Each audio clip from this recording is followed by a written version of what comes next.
Wait, a split screen or something? Can I split screen? Oh, there we go. Look at that. Fuck Yes. yeah. Gallery view. There you go. Yeah. Right, yeah, that changes everything. Get everybody on at the same time. Yeah. I just don't know what to do. There's just so much awesomeness. All right. Well, I guess should we like give an official intro since we want to make this an official thing, or should we just kind of... Yeah. Well, we are live now, so we can intro it. I did the intro last week, so Jacob, you want to do this one? Awesome. Yeah. Hey guys, if you're watching this, welcome to the Supplement Industry Roundtable. It is with myself, Jacob Davis from the Nutrition Store, with Justin Hall from Supplement Snoop, Ben Payne from Price Plow, and today we're also joined by Mike Rhoten and Patrick Williams from Axe and Sledge to talk all things Supplement Industry Roundtable. Guys, so sit back, relax, and enjoy the whatever happens. Roller coaster. The good way to put it. Chaos. So, Industry Roundtable. So Anyway. I'll lead it off. So I'll say this too. When we first started, when we put this whole thing together, we had a conversation. We're like, okay, now who are some people we want to have on here? And Ben and I right away were like, we got to have Axe and Sledge guys on there. So it's been good. It's good that we got you on right away. We made some time. That's stupid. What's that? You're not We're like, stupid. Yeah. Hey, we gotta make it happen. So Ben, good job, man. Good. Yeah, I just it's funny. Patrick and I's like our phone calls for Price Plow. Like, I wish we could record them and post them because it always gets fun. I hear them from 70 feet away down the hall. I hear them all. It's pretty much Ben and I speaking. And then Pat will come down the hall and tell me what you talked about. I'm like, I already just know heard it it all. Ben and I talking. Heather will chime in, and Mike just stays in the background. Yeah. Oh yeah. Yeah. So yeah, I mean, I personally, I love everything about you guys' culture, like the way you put yourselves out there with the brand. I mean, it's hilarious, it's fun, but at the same time, I texted this to Patrick today, like with all the fun stuff that you put out there last week for your launch with All American Roughneck, your patriotic shirt sold out before your tits and tires shirt. Like, it just, everything about your culture is just so cool, but it still stays core to really some good values. And that's the one thing we wanted to do coming into this, and to find two other like-minded people such as Mike and myself with Seth and Bob that have those family-style values, right? Yeah, do we have a lot of fuckery going on? Absolutely, but that keeps the blue-collar mentality and keeps people entertained and moving, right? So to be able to give people look forward to something every time they see or hear us, and put them in a good mood, keep them positive motivation. That's our goal every time. It's not just, hey, let's sell a supplement product or let's sell a t-shirt. It has to be a reason why we do everything. So, and I think we also help people hold themselves accountable, because we hold all of our customers accountable as they do us. Like, if the day that you stop working hard, we don't need you as a customer anymore. So we built a brand on blue collar because that's what we are. Like, I used to be a coal miner. I mean, the other guys did every blue collar job in the world, and now it's like, okay, we're able to communicate with these people, like our fans and our customer base, because that's exactly who they are. They may not be in shape. I mean, we have probably, we have bodybuilders that follow just because of Seth, obviously, but for the most part, it's just people that it's a lot of family guys. It's a lot of guys that are just trying to be better for their girlfriends, their wives, for their kids. And they're just trying to, obviously look better naked, but they also want to be a better influence in their community. They want to be better for their family. They want to be better for everybody. And the supplements are a very small part of it. The clothing line's a very small part of it, but all together, it brings everything together. And it's a big deal once it all hits together, once they become part of our community. Yeah, I think, and one thing too I want to touch on is Ben and I talk about this a lot. We're talking about like bias and things like that in the industry, and not to go too deep into it, Ben, but it's kind of funny the way it sort of works out is I met Mike. I met you a long time ago. Yeah. I think like maybe my mom was following me at the time on Instagram. I'm like, oh, you're doing a good job. I was following your mom. Mike was following my mom, right? Yeah. So that's how you tie the story together, right? Mike knew my mom, but actually, like, I grew up really close to you guys. I was so confused. Yeah. It's not true at all. Not true at all. Well, Justin, you're not far from Pittsburgh, right? Right. Well, I used to be. I grew up not far from where Axe and Sledge is. About an hour and 45 minutes north. Yeah. Yeah, very. We grew up blue collar. My family is all blue collar.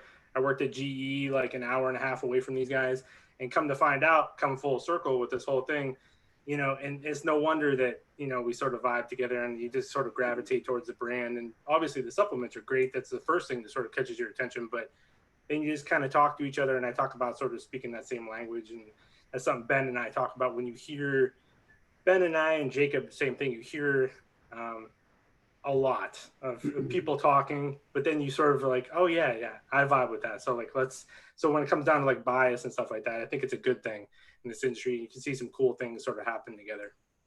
Yeah, for sure. And I think one of the things that drew me to you whenever I first started watching, because I've watched you for probably a month and a half before I think we ever communicated about anything, was the delivery. Because the way that we deliver our message is one way, it's straightforward, and people either, you know, I think most people can get it, whether they agree with it or not. You know, that's up to their values, their way of life. But your delivery to me was something that intrigued me, and that's the same with all the people that are on this right now. Is it's a different type of delivery than the industry is used to.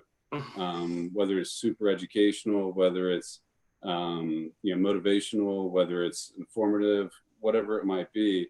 I think everybody here right now, and like I said a million times, we don't fuck with anybody that we don't get along with. And I know for a fact we're good with the people that are on this right now, because we may not do everything alike, but we have like a core set of values, I think, that we can all agree on. And then we do our own thing outside of there. But it's the way that you deliver a message, and that albeit the correct message, that I think gravitates people towards everybody that is at the roundtable right now. Yeah, that's. I think someone said it earlier that we don't want to work with anybody we can't have a beer with. You know what I mean? If we're going to spend a lot of time with somebody and really get to know them, it's a partnership, and we want to have the same vibe as you would want with us. So it's like, okay, if we can't have a beer, then maybe we're not meant to work together, and that's the case sometimes, right? Especially in this industry. You know, we're straightforward with what we do and how we go about doing it. Ben and I talked about this a couple of days ago. And, you know, and that's what we like about you guys, that, you know, it's just straightforward. We don't have to be somebody else. We're not going to be. And that's what I think attracts people to us. So, you know, we are who we are. We're going to present things in a certain manner. We hold our team accountable for that.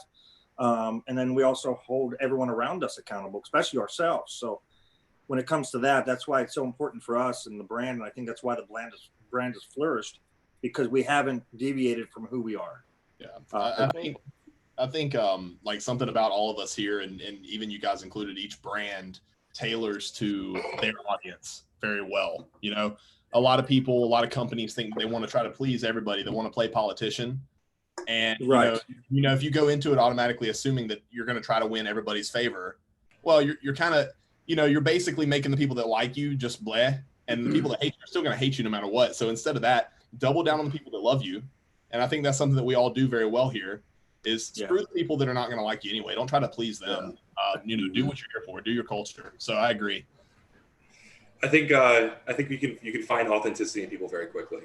You know, and I watch, there's a lot of content out there right now in our industry, and when you watch it, you instantly know whether or not that person is really telling how they feel. And I think that's kind of what I love about like all of our contents here, also extended like to all of Axe and Sledges, is like, even if one of us is talking about controversial things, like if I'm shitting on a brand, or if Seth is talking about sex in a waterfall, like you might not agree with it, but you're like, you know what, like that guy is like, he's doing what he enjoys. Yeah, you know, like you might not agree. Like it's funny, there's a lot of really controversial brands out there. There's this really great clothing brand called Assholes Live Forever, and their clothing is so obscene, and like the funny thing is the words and the imagery are not that different from what you guys talk about in your podcast for Axe and Sledge, but it's the delivery, like Mike said. Like it comes from you guys in a very like authentic way, and I think that is everything. Yeah, I mean, I think there's so many showmen in the industry, and there's so many people that see really cool ideas and try to duplicate them. But if like I see shit all the time that I'm like, fuck, that's really cool. It'd be cool if I could do that, but I can't fucking do it. Like nobody would believe it ever. Like you guys know me, and if I were to come out with something, or if any of us were to come out with something that looked like a fuckboy brand, I think you'd all be like, you're trying to make a lot of money here instead of doing what you best. So, yeah, I mean, while I think a lot of stuff's cool out there, there's a lot of duplication in the industry. There's a lot of monkey see, monkey do stuff, which I know all of you know that, but I just feel like people that are watching could probably be a little bit more informed on looking around, keeping their eyes open, seeing what's going on, learning for themselves what's happening with supplements in general, but especially as brands go, because there's brands that pop up every single day, and they look a lot like the most popular brands out there, and that's for a reason. But I mean, we created a brand called Sledge, which could be the dumbest name that somebody could possibly pick, because nothing to do with supplements or sports or fitness, or I mean, it's just two hardworking tools. So, I mean, if nothing else, if we'd have failed from the get go, it would have been the worst idea ever. We'd have failed sticking to what's true to us. Yeah, there's absolutely no guarantee.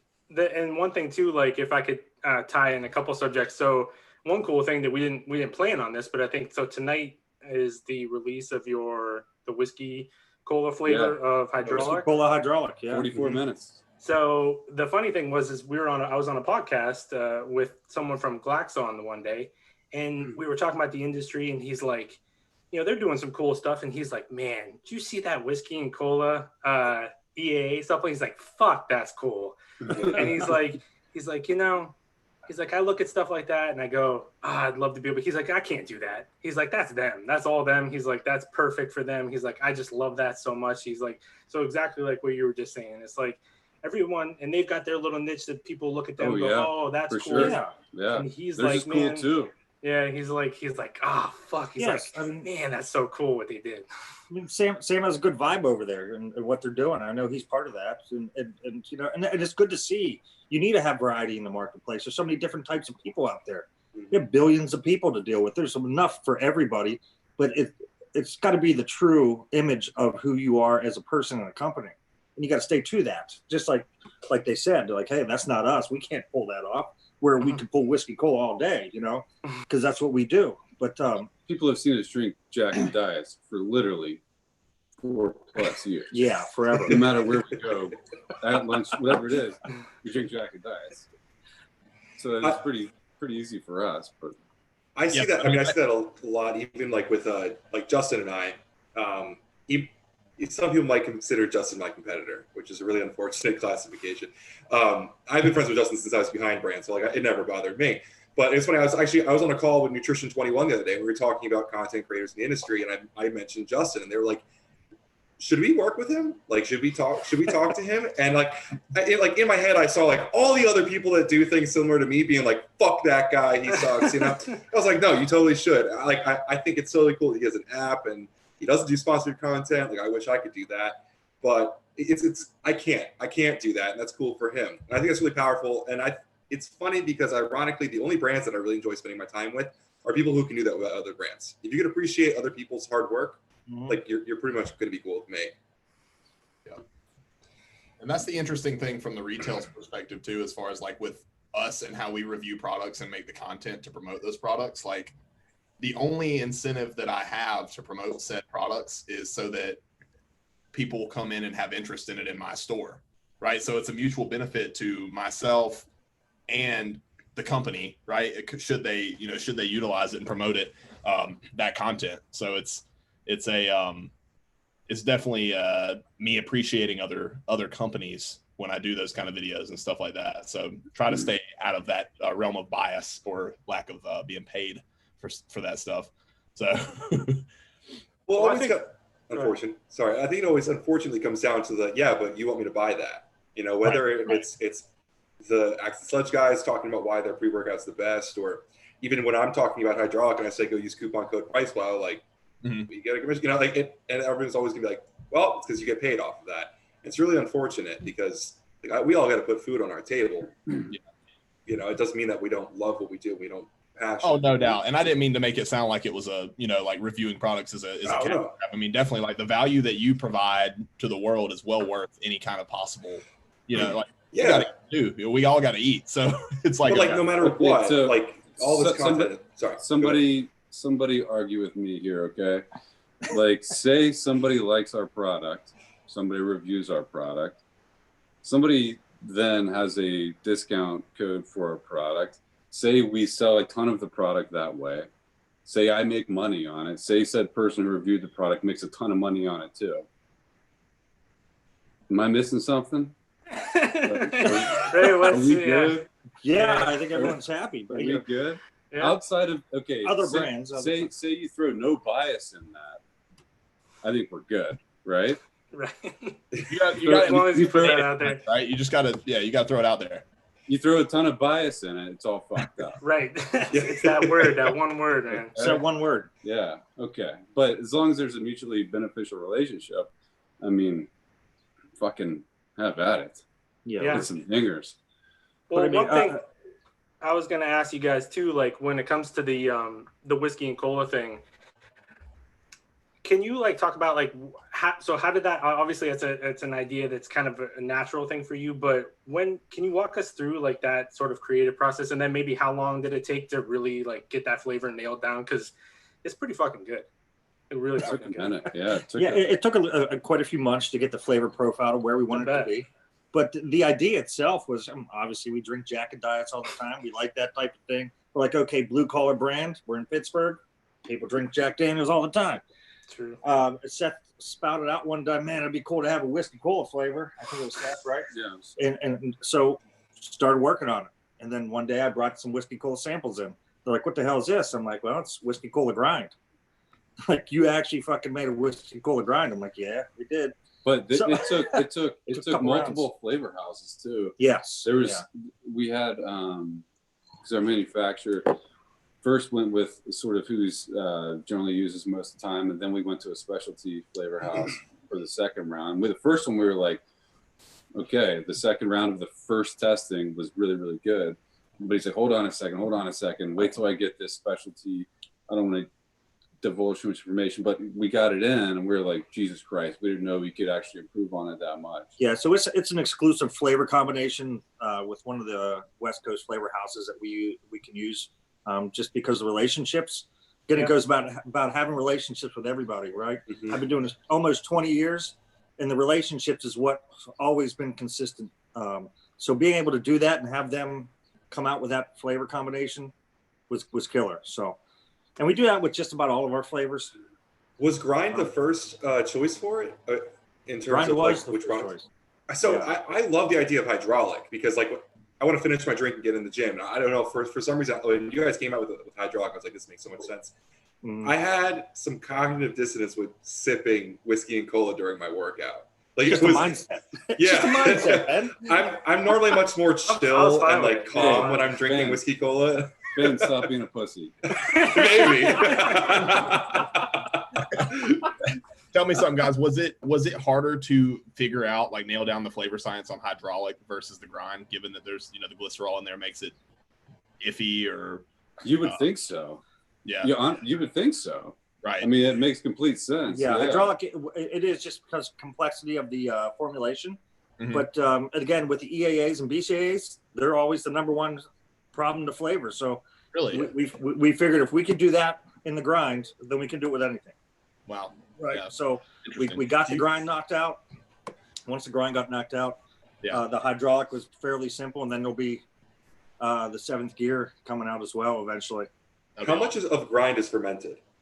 You know, like I know like a lot of BCAs are fermented, but in terms of EAAs, it's back and forth too. Yeah, these are just instantized. Okay, because I Yeah. at NutriBio when we had new kids, like I would haze them by making them drink unflavored fermented aminos, just so you guys like know how hard it is to flavor this stuff. Oh, it's you know, like tough. Yeah. oh, it's really So I always figured that the grind was also a weird choice, not just because I'm a pussy, but because it must have been flavor.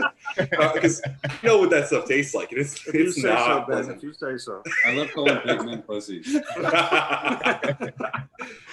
No, I mean for Thank you, it to be so hard to flavor, you guys. I mean, every flavor you've done so far, you nail it down. I mean, only reason I say that is we've carried the grind, since we opened. Like, I right remember after you were Yeah. pretty much day one for us We too. were- I think. Yeah, I mean, because I got contacted by like the original rep for, it was not a good experience. You guys probably already know that, but He was like, look, man, you're going to be exclusive with, Shut this off. But that was a previous time. But even since then, the grind has always been our best selling EAA amino, like best tasting, hands down, like one of the best. So we sell a ton of the grind, a ton. Yeah. Between that and hydraulic's still our number one seller, Right. our go-to product, but the grind really has a staple in everywhere. Now we have 7 flavors already out. So we brought out quite the selection of that as well. So and that's with my favorite flavor not even being in the mix, which is the Tropical Thunder. Yeah, we love my favorite's Shark Bite, man, by far. Yeah, Shark mine Bite. too. But, yeah, mine too. Tropic Thunder was Hawaiian Punch, so it was my favorite. It's really good. Nice. It's gonna come back out. He's bitching. The Blue Icy I really enjoyed. Maybe that's something popular. Me too. Me too. Blue Freeze. Yeah, it's funny. I went to give it to a friend at the gym. And he said, "What is this, like blue raspberry?" I'm like, "No, it's like Blue Icy." They're like, "What? Like blue? What?" I'm like, "Blue Icy." A Target Blue, a Target Slurpee. I mean, honestly, the way the sales go on the grind would be Whiskey Cola first. I'd say Shark Bite second. Unicorn Blood's up there. Yeah. And then goes on down the line to, I think, Swamp Beast is up there. Swamp Beast is up there just because Seth said he hates it. And then, honestly, that's not a lie. He said he hates it. And then people started buying it. People are like, "Oh, I want that." Yeah. I like the Scorpion one. The Scorpion one that was just like a limited kind of thing because I like that one. That was mixed berry. It's still Scorpion around. venom, yeah. But we'll probably switch out a couple here shortly and get into something new. But so there's something a creative question I have for you guys. So I'm a huge fan of Demo Day. I love that product. How did you come up with the naked flavor and with Seth fucking plastered on that tub? Because he did not want to be. No, he hated that idea, but we said fuck it, we do it anyways. So the first one we did was the maraschino cherry. So we're like, all right, we're gonna call it Big Cherries. Just screw around with that, right? So big hanging balls. Second one was watermelon. So hey, big melons. Yeah. Big ditties. So unflavored has to be naked. So we're gonna put Seth as a little gnome with a fig leaf on it. So we had someone character that up, and you should have seen the first few versions of it. It was so bad. It was so bad. As far as like the design of it. It was not flattering at all. But eventually we got to that, and I think he's mildly unhappy with it. But I think he tries to forget about it. He doesn't. We constantly remind him. Yeah. Right. Hey, who's this little known guy? He's such a good sport with it all. Yeah. When I got that, I was like, oh my God. I'm like, as soon as we got him, like, send it to Justin. I was like, now it just sits on a shelf. I was like, I can't even open it. It's just staring at you. You won't open it. Yeah. I actually I keep mine right next to my computer all day. There it is. Looking you right in the face, huh? Yeah. No, I love it's so hard to find I hate saying this, but I call you guys like an influencer brand because you have such a prominent face on it. With good formulas, and that is like authentic. It's like an episode of the Twilight Zone. It doesn't happen. When I see like an influencer with the brand, I just like my eyes glaze over and I just get I don't blame you guys actually deliver on the ingredients. It's wild that you can actually do that for some reason. I think we were so fortunate. It was so unlikely that any of this would happen. Like, just give you a quick backstory. Like, I owned a marketing company in Pittsburgh. Pat owned a manufacturing company in Pittsburgh. We didn't know Bob or Seth. Bob, was in Eastern PA in Harrisburg. Seth was 10 minutes down the road from us. We didn't know who he was, what he did. 6 years ago, Pat and I built houses across the street from each other, and he owned his company and mine. And after 3 years of knowing each other, becoming best friends, we finally were like, you know what? We're not completely happy with our situations. Let's go ahead and get on a brand side and let's do this together. Did that for a year and a half before our mutual acquaintance introduced us to Seth and Bob. When we met those guys, we were like, mean, we fought a lot back and forth about negotiations. We didn't trust them. They didn't trust us, just because we'd all been fucked over in our lives in one way or another professionally.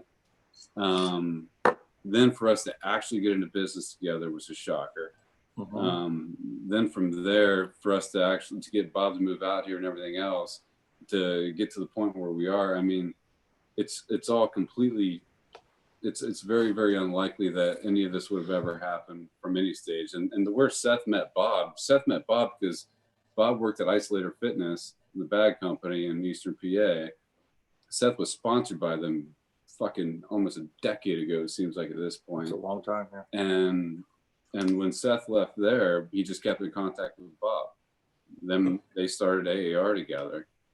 They started AAR together to a point where we could all eventually become partners and own 4 Dickheads Incorporated, which owns everything together, 40H that you'll hear people talk about. But it's just extremely unlikely that any of this stuff would ever happen, you know? Yeah, and it's very like a family vibe, which is interesting. Like you said, Pat, earlier, you know, your son works there. And what's really cool about it is, you know, we see a lot of brands and we all deal with lots of them where they come in and they want to have all the influencers and they want to sell. There's no like real, I would say, foundation behind it. Whereas like, you know, you talk about this is years sort of in the making of, you know, people I think saw Axe and Sledge, and yes, it helps that Seth is a big influence, but he also wouldn't have been in the mix probably anyway had there not been a good foundation in place. But it's like a lot of people just don't appreciate the amount of experience and work that comes in beforehand. You know, we've seen some brands be really successful really quickly. It's not a fluke. You know what I mean? It's like there's a lot and a lot of you know, mistakes or other, you know, sort of things that you learn from. And a lot of people I think are under this false impression that we can just waltz in here because I make a cool formula and just next thing you know, I'm making a ton of money and I'm Instagram famous, and it's just like, right. Seth is different. Seth, Pat and I together before Seth and after Seth have worked with people that have quote unquote like, you know, bigger influencers. We've worked with so many other people, him and I, without people realizing it. And Seth is completely different.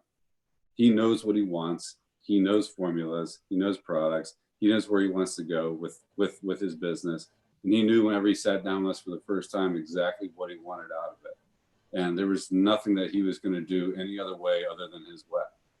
And it just happened to be, luckily, that it was our way. The same way our way is. Yeah, which still blows my mind. And we're completely blessed that it happened, that we all have the same values, because where the fuck else is that going to happen, honestly, especially in this industry? And the fact we live 10 minutes down the street from each other, what the fuck? Like, how'd that happen? Well, it seems like with him and Mike, you and I have talked about our love for bodybuilding and all things going into bodybuilding. Yeah.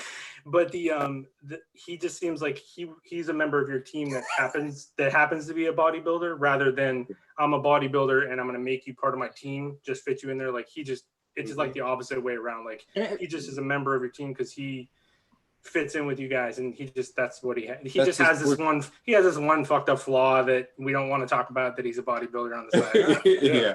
but the thing is, I mean, that was just a past experience of his. He's no longer a bodybuilder. He doesn't even have that. I mean, he still has that mentality to a point, but now it's more of the business side and influence. How can I be a motivator of all people, not just bodybuilders?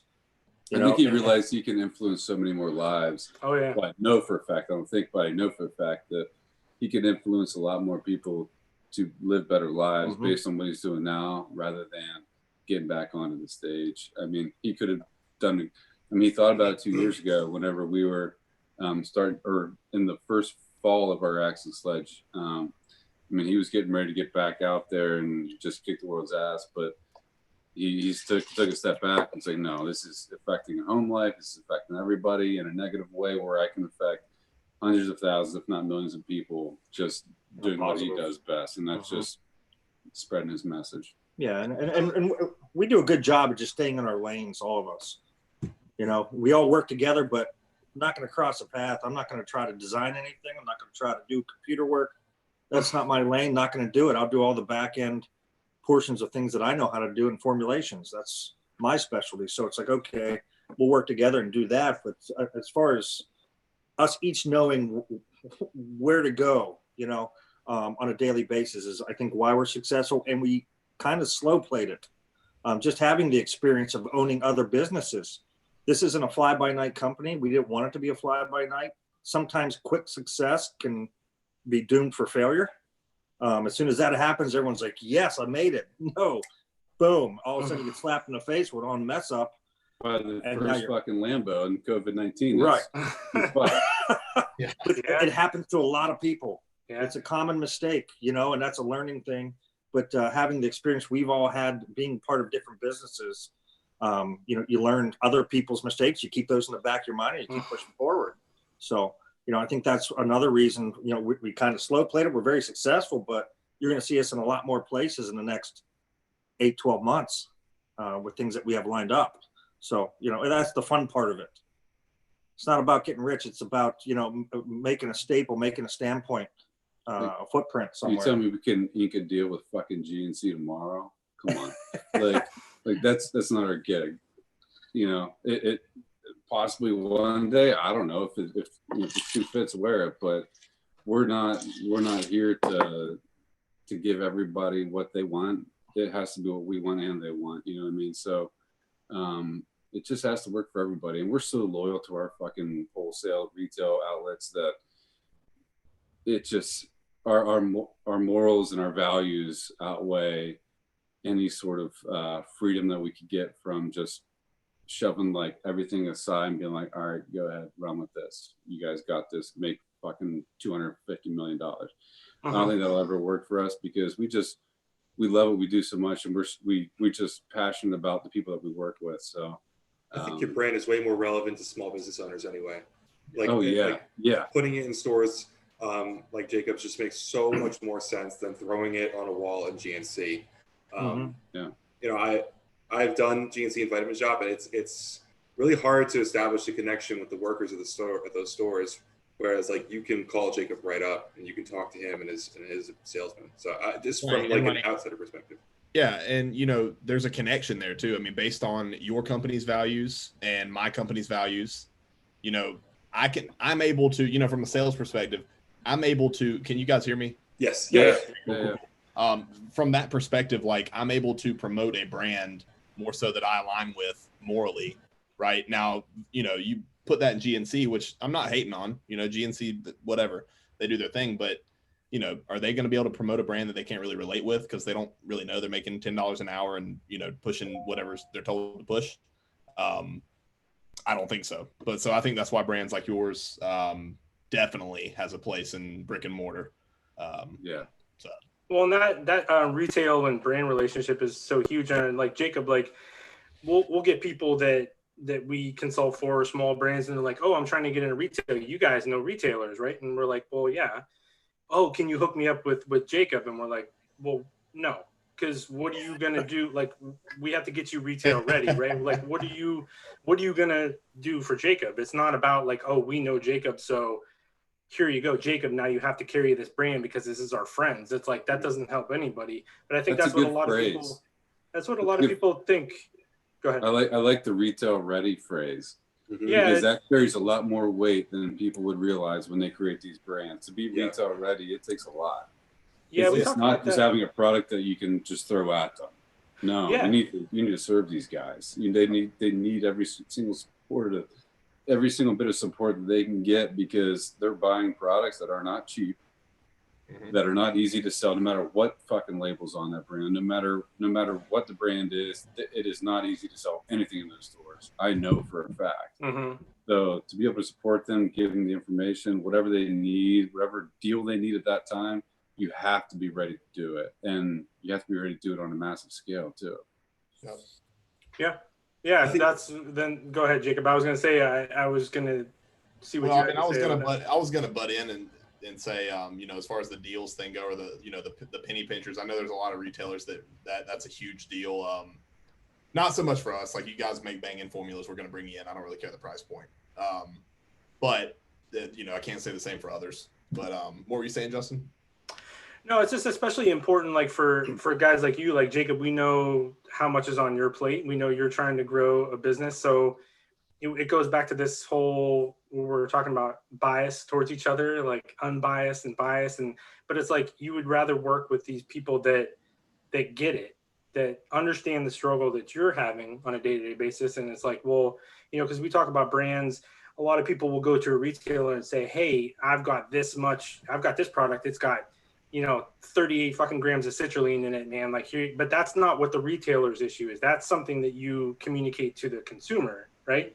But Jacob, your issues are different from the customers. So it's like going back to the retail ready thing, is like, are you distribution ready? Is this what you want? Are you retail? Are you Amazon ready? It's like the whole kind of thing, but it's a people business when it comes down to it. It's like, that is totally lost in the shuffle, is how much you actually just have to deal with people on a day-to-day basis and help Jacob out, figure, okay, Jacob, how can we help you sell our products? Because you're basically, Jacob becomes an ambassador for Axe and Sledge. That's like, it. you have your athlete codes and people out there, but Jacob is basically your ambassador. So how can you best support him to get out there and spread the message about your products? You can support him by not pouring yourself out on the internet. I mean, Yep. I think That's one. I think that's, I mean, Yeah. first, That's one. I only have two ways to support, the brick and mortar stores. And that one is to not be a whore on the internet. So, I mean, you can look up, I don't know if Facebook has a way that you can look up how much we've spent on our Facebook advertising. It's going to be 0. So you can look that up. Unreal. So you're not going to find us there pushing people to our website. You can also go put a fucking product in your cart on our website and not check out. You're also not going to get a fucking 40% off discount code. Okay, so I love that one. I love that one too. That drives me love that fucking one. crazy. I do it all the time. I order shit for Yeah. somebody. oh Yeah. yeah, I just wait for the next discount to I come clean back. up on it. Yeah, Right. but not on our website. So, secondly, would be to obviously not get these affiliates or what we call as our demo crew members, is not to give them a 20, 25, 30% discount, whatever it is, and then to pay them, 20% of every single sale. Like, no, we make it so clear that whenever somebody applies to be a part of the demo crew, and I'm passionate about our demo crew because they're my people. Like, they are us through and through. And what we make it very clear is that you're not going to make a living on this. You're not going to be able to quit your job. You're not going to be able to supplement your income. Like none of this is going to happen from being a part of the demo group. What you're going to do is you're going to have access to, right now we're around 4,000 people that are just encouraging each other every single day. They're spreading the word, obviously. I mean, that's a part of this. And they're just making each other better people, and they're supporting each other. I mean, that's literally it. And Yeah. we're so fortunate to have all these people that are able to jump in and do that. Well, actually, no, there's a strong third, and that would be spending money on developing content. Because the more time that we spend developing YouTube videos and podcasts, which takes a ton of time, Yeah. take a ton of effort. Yeah, you guys know that. So the more that we can reach new people, and if we reach 100,000 new people a week, some of those are going to be in Jacob's neck of the woods. Some of those are going to be in other people's neck of the woods. And they're going to look for a place that hopefully they find our products. And it's not on our website. I hope it's in their stores, honestly. So it's not going to be on Amazon, I'll tell you that much. It's not going to be at Europa. It's not going to be at Muscle Food. It's not going to be in any distributors. It's going to be at one of our stores or on our website. Where our website, they're not going to buy it for less than they can buy it in the store. It's not going to happen. They'll never pay less on our website than they will in the store. Never. We ran free shipping once, I think, right? Free shipping once. That was No, it's during Arnold, during the Arnold. because People were supposed to come. That's the only time we've ever run free shipping. We felt like whores. So I showered twice. Yeah, that's one discussion that I really wanted to get into. I really wanted to ask you guys how you juggle, because you're very retail centric, but you also must do a lot of D2C. So it's kind of, I understand that struggle to juggle. Nice. Finished it. I finished it off. Good for you. I got another one though. Oh, okay. Go I ahead. need one. I can send you one up.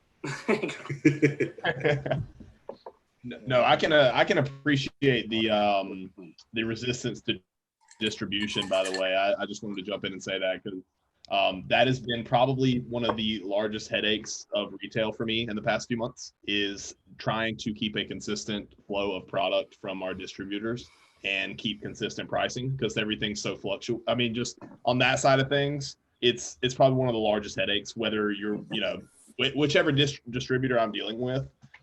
That's why we're slowly transitioning to pretty much direct across the board, just because the headache it's causing me and my guys. Right. So I can really appreciate that. Like, I get it. I get the distributors. I get their stance, and I get like where they're coming from to support the stores, and you can buy, onesie twosies of this and that, and like they totally have a place. I'll never say that they don't, but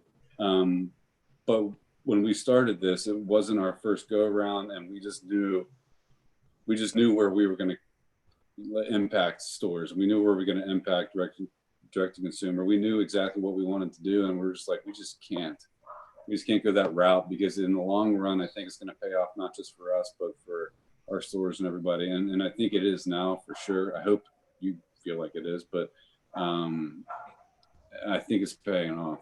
Yeah, I mean, because we've had Europa knocking on our door last, Arnold.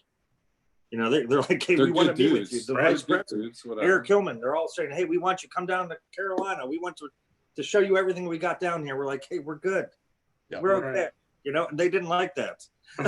They tell their sales reps that they've already signed the deal too. Probably.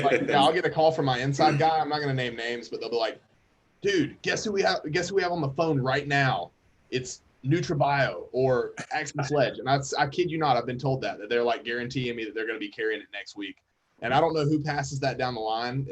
Either distributor. It's not just one or the other. But yeah, it's hilarious, man. Well, one thing I want to touch on too, and I know Ben can jump in and talk about this because this is something important to him, but going back to the demo crew thing, Mike, I told Mike this story, but Pat, I don't think I ever told this story.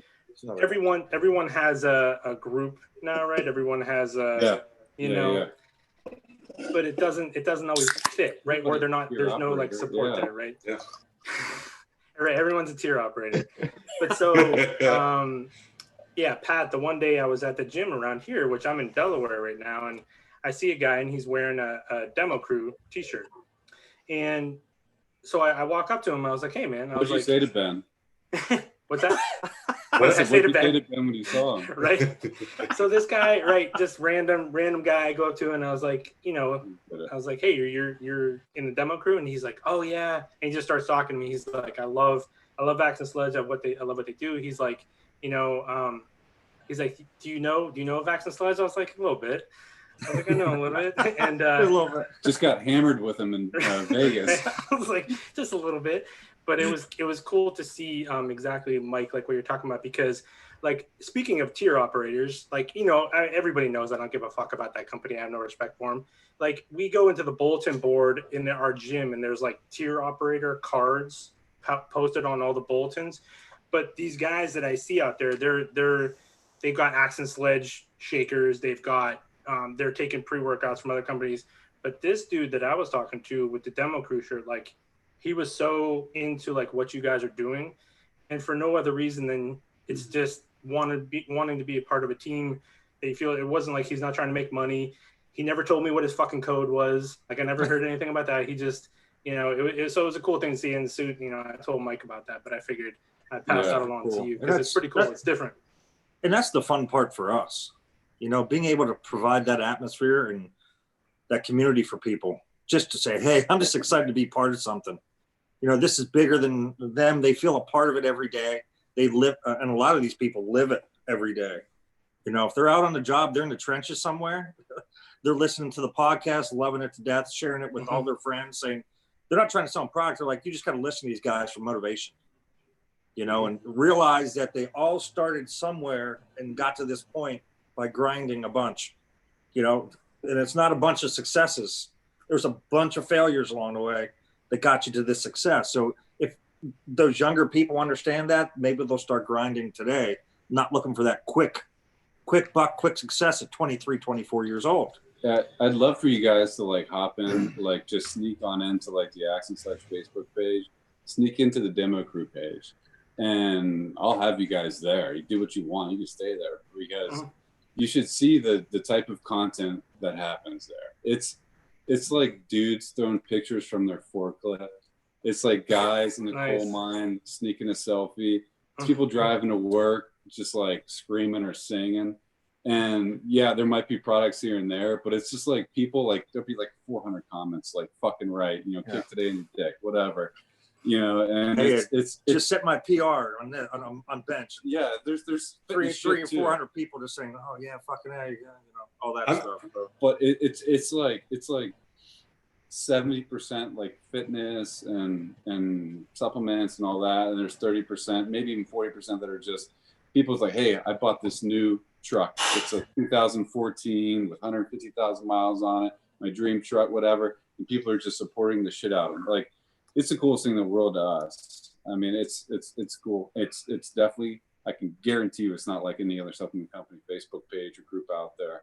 But yeah, I encourage you guys to hop in there and just check it out, because you'll see that there's no pushing a product. There's not us selling people. It's not us doing anything outside of just providing information and education and just supporting these guys and their goals every single day. It's pretty cool. I'm actually really active in that group. I love spending my time. Like, I love talking to people in there. Yeah, I comment on most of the posts that I see. One earlier today was like just some random guy was like, "Hey, I'm bulking. Like, post pictures of your bulk." And like, I posted mine in from last year, and it's cool because there's, like you said, there's people of all levels. There's like huge dudes that are just yoked to the gills, and then there's like just your normal blue collar guy. And it's so cool because everyone has something in common, and it isn't the working out. It's a mindset, and it's much more I don't know, underlying than like a very, like, to me, working out is just very like shallow. That idea that like we're all together because we work out together. It seems very boring. And that's coming from like a competitive powerlifter. Like, I live that, I love it, but like I don't feel any closer to people that work out. I feel closer to people that I share a common belief system or Whiskey and bourbon. Yeah, something like that. Plus, I've never. I guess maybe my invite got lost somewhere. I've never commented on anything, but you know. Well, Justin, you have your own coming up now. I was gonna make that comparison. I mean, you can tell when things are started from a place of very genuine nature, because you know the same thing can be said for the supplement student group. How it's, you know, everybody in there, you know, it's a much smaller scale group. I think I haven't checked the number, but you know, everybody in there is, I feel like I know everybody, but I don't at all, like, whatsoever, you know. But I can hop in a comment and we can start, you know, talking shit to each other. But I've never met, you know, it's a very interesting. Same exact idea, Jacob. You hit the nail on the head. It's the same exact idea. Yep. I couldn't have said any better myself. I actually might have said that to Zach the other day, because I was telling Zach to subscribe to the app and get in there, because there's a ton of information in there that he needs to read. And he needs to know, sales wise and education wise. But I compared it the exact same way. Yeah, Mike's a big deal over there too. He is. Mike's pretty popular over in the supplement group. I mean, even before like the last week, like everyone's like, "Oh, Mike, we love Mike." I'm like, "Yeah, no, damn, I'm gonna have to get that personal friend request then." It was that dick pic. Oh, that's that's the criteria, or is that like that's what made it happen? That's the closer. That's closer. Oh, okay. That's what got Meaton. Yeah. Yeah, it's my wife. Meat. Yeah, I call her Meat. That's her nickname. Justin knows that. Is that Tina Heater around tonight? Where's she at? She's watching. I'm sure she's watching somewhere. She's always watching. She's been commenting a lot. We've got some pretty cool comments. So I actually love the Access Sledge Facebook group, because I can post my content in there, and your followers love it. It's a little bit of built-in views for me. But actually, I posted this live into that group, so if anyone wants to come watch and ask questions. Sure. And nice. So we've had a few cool people jump in.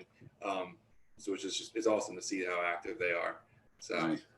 But so it's kind of funny, because taking it back even further, a couple years back in Nutri-Bio, I made a very, very similar Facebook group for you guys, because when we saw Facebook engagement going down, you basically have to pay for Facebook engagement now. The cool thing about groups is that you can take people that are already pretty engaged with your brand, put them in a group, and all of a sudden they get notifications for it. Sounds a little bit like you're taking advantage of it, but I mean, you are. But it's a good place for everyone to congregate and talk. You can do your lives in there. You can push all sorts of cool stuff. And I see sometimes, I think you guys put exclusive stuff in the Facebook group. It's a little bit early. It's a really great way to get engaged with people. People are using Facebook groups like crazy, and you can grab a certain kind of person, which is so cool, because like the demo crew obviously picked up all these blue collar workers, and I was able to pick up people who considered themselves higher quality athletes or were more committed in a certain way, as certain like the branding of NutriBio, if you guys know it. Sure. It's so cool to see how people can come together all of a sudden. It just gets on a roll and it just grows from there. Oh yeah. We have, I mean, you could go through on our website, you can go through what it takes to be a demo crew member, and it's an application you fill out. Oh, and cool. certainly we'd never say no to anybody that didn't qualify. And there's basic characteristics of it, right? Like you haven't been repping other brands, you're 18 plus, you have some sort of goal in mind, you have to tell us what your goal is. You have to have tried our products. If you haven't tried our products, then you just can't be accepted into the group. I'm sorry. But, and if you have tried our products, what our application, so we have a lot of support in-house that nobody knows about that supports this group. And that's most of our marketing and advertising goes into supporting these people that nobody sees. So what they do is they take the application and they go on. So you've tried our products. Okay, well, we'll go ahead and find your orders on our website by your email and your name. If we can't find them there, they'll contact them and say, hey, you probably are purchasing our products from a store. What store are you purchasing these from? Just to make sure that they are actually using the products. If they can't come up with the store or whatever, then they're just not going to be accepted. If they say, hey, yeah, we've been buying from the nutrition store for like 3 years, whatever it might be, okay, that's fine. We can accept you into the program. But you have to be an active member. And over time, we find out who is and who is not active. They're still never going to get the price that they're going to get right at the nutrition store. Still never going to happen. So it's not like we need you to be at certain X level of followers or X level of this or that. It's not a popularity contest at all. We hope that you come in with the best intentions. If you don't, we get rid of you immediately. We're really good at that too. So, we want to give everybody the opportunity to experience what the demo crew is all about if you qualify for it by taking our products of age and you have good goals in mind.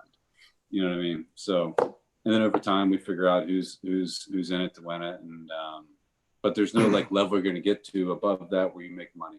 We're never going to pay you cash. We're never going to, we have 2 people that literally, and that they've been with us from almost the beginning. Dean's been with us for a long time. I was going to ask you about Dean. Yeah, we've known him forever, and he was with 5%, he's with Cass Martin, and it just became the time where it was right for him to split ways. And we were so happy to have Dean, because he's our friend. He comes to our houses, he hangs out with us, he eats dinner with our families. He's that guy. And then Krista's been with us forever, with AER from the beginning.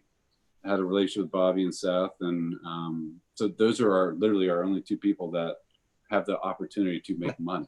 I mean, that's it. No other demo crew member, nobody can get a check from us or a PayPal or nothing like that, which is not the way most these things go. Definitely not. Well, and that's one thing that you just said too that I think is interesting. You talked about, you guys don't take out advertisements and stuff like that. We had this conversation, talking about growing what we're doing and things like that. We're like, we started an ambassador program, but we don't even like talk about it, but that's where our money goes. Instead, we're like, instead of spending money on ads, let's spend money on the people that, not paying them, but spending money on the people that believe in what you're doing. I think that's kind of like what you're hitting on right there, is you'd rather put that money back into what's going on in-house rather than targeting and things like that, which, like what you just said, nobody does that. Yeah, we don't spend money on the digital advertising space or on salesmen. We have Zach and we have Darcel in-house. So if there's a sale to be made to a store of some kind and they're eligible to be sold to, then they are drawn in based on our creative efforts with content or by just finding the brand somewhere, but it's not by paying for an ad on the web or by a salesman cold calling. Which I think it comes down a lot like a philosophical question of how do you want to target and acquire customers? Like I have a very good friend that manages Amazon markets and would tell you guys that you guys could be easily making $500,000 a month of new eyes. I'm not talking about stealing customers from Jacob or your direct-to-consumer store. You could find new eyes on your products, but that might not matter to you. If you are looking for only those hardworking motherfuckers, those new eyes don't mean much to you. They're not always going to be repeat customers. They might not actually even grab into your branding at all. Even if you're selling just off the formula, you're not really getting the consumer you're looking for. You guys have incredible formulas. I tell everyone about hydraulic, but that's really not what the brand is about. The formulas, while they are important, kind of come secondary to being the right person for the brand. You guys. Yep. Hydraulic. Oh, go ahead, man. Go ahead. No, go ahead, Jacob. Go ahead. Oh, I was going to say hydraulic is the only, from a formula standpoint, that's the only non-stem pre that we cycle through a lot of different brands in our pre-workout section. Because unlike a lot of stores, we basically have our shelving system is set up. We go non-stem and left to right. There's a scale of potency. And hydraulic's the only non-stem pre that has stayed on the shelf consecutively for 2 years straight. So that's saying something awesome about people's love for it. That's so cool. But I was also going to comment really quick on the selling thing and how you basically you're not paying for ads, you're not doing that route. You're basically getting a community behind you and building that that aspect of it. What sells more? People who are given the money incentive. Technically, or people who have that passion and that fire. And I think when you have, citizen warriors out there who have the passion and are a part of the lifestyle, that's going to speak more volumes. Mm-hmm. And dude, you're exactly right. But what a new brand is going to say that they're going to sell a lot more based on advertising up front because they can't build that community, and it's very, very difficult to build this community. I don't blame them at all for doing the advertising. And listen, some people are just great at it and they nail it. Good for them. But in the long run, if you do $100 million, spending $500,000 a month on advertising, or if I do $50 million, spending $0 a month on advertising, right, who's going to be worth more? Right. So we've put the work in the last 5 years of our lives and the last 2.5 years of our lives with Bobby and Seth, doing it the hard way, because we know in the long run, and as things have shown over the last 6 months and 12 months, that snowball effect really picks up pace and it starts doing the work for you. As long as you keep up with it and keep supporting everybody that you need to support in order to keep that snowball pushing forward. So, and that's a lot of infrastructure on our end. That's a lot of storage, shipping. Just a ton of miscellaneous bullshit that you have to keep up with, that you don't want to keep up with, that nobody wants to keep up with, but you have to. That's when you start really experiencing the growth efforts that we are. So the perfect example for that right now is community-wide right now in the industry. There's only a very few brands that are releasing new products during COVID-19 and actually doing well about it. And those brands have built-in communities. They're not running ads. And out of respect for you guys, I'm not going to talk too much about it, but like with you guys dropping your hydraulic whiskey and cola, like most brands would be afraid to drop a new product right now because no one's in the gym. We got 3 coming. Cool. 2 next week. Right. Right. So, hey, 3 minutes ago, it just dropped. Yep. Nice. Very good. But I mean, nice. we have Dozer coming out next week, right? So we dropped Blueberry Muffin Homemade this week, and we dropped Hydraulic Whiskey Cola. So those are 2 new ones. And then we have Dozer the Sleep Aid Honey Lemon Tea coming next week. And then we have a limited edition 7th Gear Pineapple Express. So, I mean, we're dropping 4 products in the 2 weeks. And one of the things is, I mean, we really, for me at least, realized what we have through this pandemic. Oh, yeah. Right? Yeah, you understand the type of loyalty and community and partnerships that we have, even with the retail stores. I mean, we have a retail store. We have one by accident,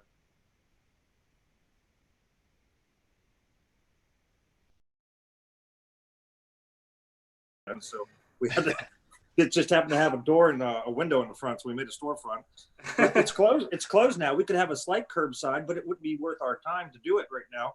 But just because PA's not open to where other places are, but we understand the difficulty it is to do that, and the retailers have been super supportive of us as we have been of them.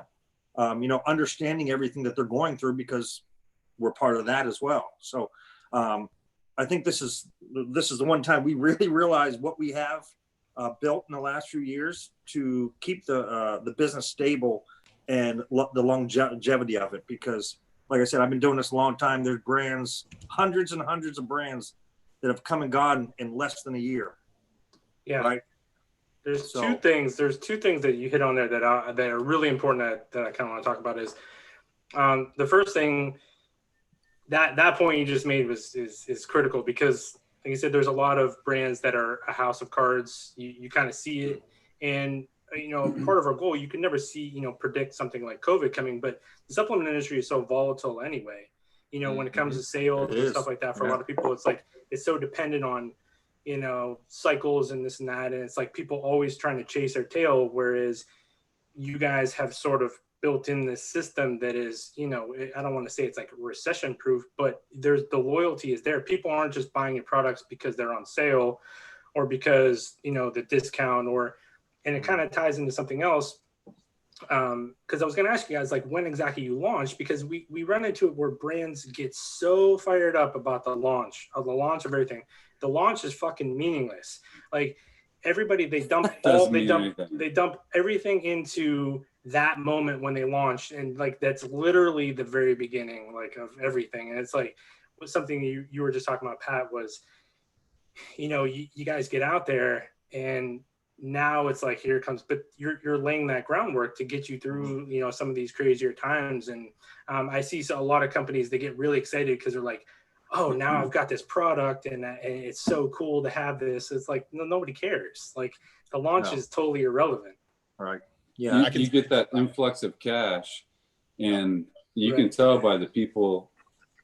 I keep saying this industry, but it looks like Jesus. Right?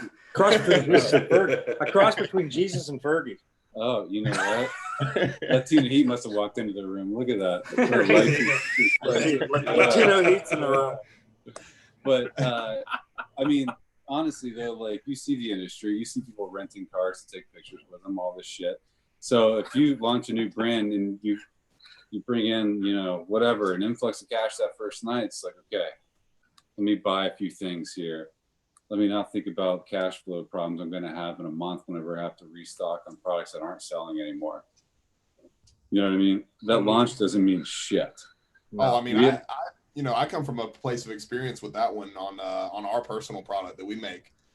And not to say that, because we have a different focus anyway, as far as our products want to, I guess, assist the growth of the store, the retail store. Sure. But, we went hard on the initial launch of ours. I mean, we sold out in less than 3 weeks. And I mean, for a retail store, that was great. But after that, it's like, well, I thought I was making stacks the first 3 weeks, man. I was like, yeah, like this is where it's at. And then push come to shove, people want more flavors, and people, and then it kind of dies down. It's like, wait, I can't keep the same aggression up that I did for this launch.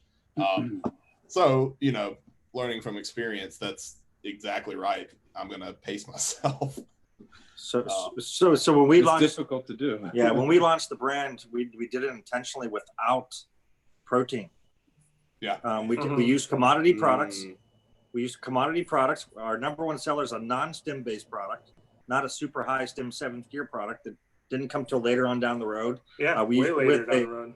Yeah, we came out with grind, ignition switch, and a nice fat burn product, and we did it intentionally. But now we launch flavors, so we're not launching brand new products. But like tonight, we launched whiskey cola hydraulic. So every time we bring a new flavor out, not just a product, it's a big deal for our people. So like, okay, you have 7 flavors of grind. People are buying 3 flavors.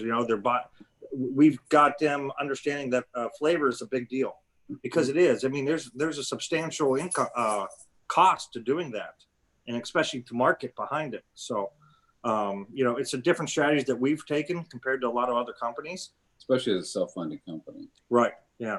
Self-funding. So it's like, okay, we do take those steps to make sure that we have a well-rounded, like Jacob said, multiple flavors of everything. So people have an opportunity to change things up, and they can change it up within the brand instead of changing up outside the brand for us as a company. So that's what we try to limit people from leaving the company and just switching flavors instead of actual product. But to Ben's point earlier, the influencer brands, this is where it could be a fucking disaster.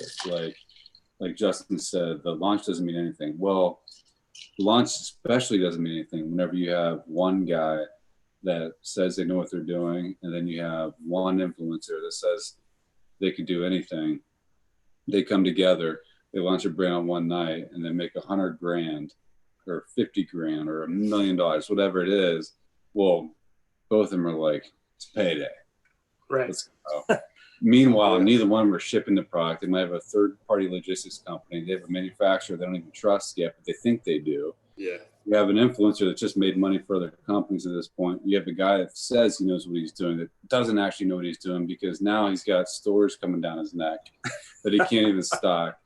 Or worse yet, they've got nobody coming back to the website after the first time they sold their product because it tastes like shit. It doesn't perform well. You know what I mean? Like, well, one thing too that I think you guys could probably hit on quite a bit is, so the manufacturing process. Like, it's really cool to have, say, a brand, catch on as well as you guys have. But what if you're, what we see a lot is somebody will come out with something really cool or popular, but then somewhere along the distribution or the manufacturing process, something gets broken, and next thing you know, they don't have products to give to the retailers, to give to the consumers. And then next thing you know, the brand's basically dead. So I know you guys have been like heavily involved, like in manufacturing processes, like in a lot of different ways. Like how hard, like that balance there with growth of your company, but also making sure that the manufacturing end of it is able to grow with you or support your growth. Right. And Justin, I think that goes back to the beginning with the 4DH, right? We each have our lane. My lane is to have communication with myself and my purchasing manager and our manufacturers every day. Yeah. And since day one, I was involved with manufacturing for several years. Know the ins and outs, know the buying process, know all the analysis issues you need, the testing protocols that are in place for CFR 111 and 101, and what goes on and the process itself. So where some people don't understand what all manufacturing entails, like step A through Z, I do. So I know the certain pressure points that even the manufacturer goes through to get one raw ingredient in, and what it takes to do that, and the cost to that, and then to have 100+ employees sitting on the floor making product and have the schedule put together and all that stuff. So the relationship that I have with our manufacturer, and we have a great relationship. So where certain companies take 10, 12, 16 weeks to make product, it may take us 4 to 6 weeks. Because they had that trust in me at the beginning, I had that trust in them, and they grew with us throughout the whole process. And that's the one thing I promised them: as long as you're loyal to us and make sure that we're a priority, I'm not going anywhere. And am I nickel and diming you to death? Absolutely not. Like, I could nickel or dime them to death now, and I could say, hey, I need this 10 cents cheaper. Well, 10 cents times thousands and thousands of units is a lot of money, at the end of the day for us on our end. And it's also a bunch of money on his end. But is it going to make a difference at the end of the day if I can't get my product? Right. Yeah, I've seen a lot of brands, they take different approaches to this where, you'll price. I get it. You want to find the best deal, right? You want to get a good price. But I've seen, and we've been on the opposite end of it. I'm like, is it worth it to you to save this amount of money if you aren't sure you can trust or like, I mean, to me, it's a no-brainer, but it's kind of individualistic to the person. It's like, but I know a lot of brands too that you have POs open with multiple manufacturers and stuff like that, and you just sort of play the shell game. So it seems like you guys just kind of stick to the same. Yeah, it's never changed for me, and just for all of us in general. This is a relationship longevity thing. So, the relationships that we build and put together with people, we want them to last. So unless he comes to me and says, Pat, I can't do this in this time frame, I need you to go somewhere else for this run, I'm not going. I think that this all gets filed under like this, the influencer talk, the Facebook marketing talk, all of these things come under like those other influencer brands like Shreds. They were constantly like punting and catching up. If you imagine like the analogy of getting across the field with a soccer ball, you can either dribble it, keep it close and direct where you're going. It seems like you guys really understand where you want to be, what you want to do, or you can be constantly punting and not really sure if you're going to get it back. I get a lot of brand owners coming to me saying, I can do this. I'm thinking about doing this, instead of saying, this is what's right for my brand. This is what I want to do. We have a lot of entrepreneurs. And I understand that you guys do own a bunch of different businesses. Sometimes it's a good thing, but at the heart, you guys are also passionate about the product that you create. And it seems like the biggest problems I come into in this industry is with people or really anything about it. Yeah, I mean,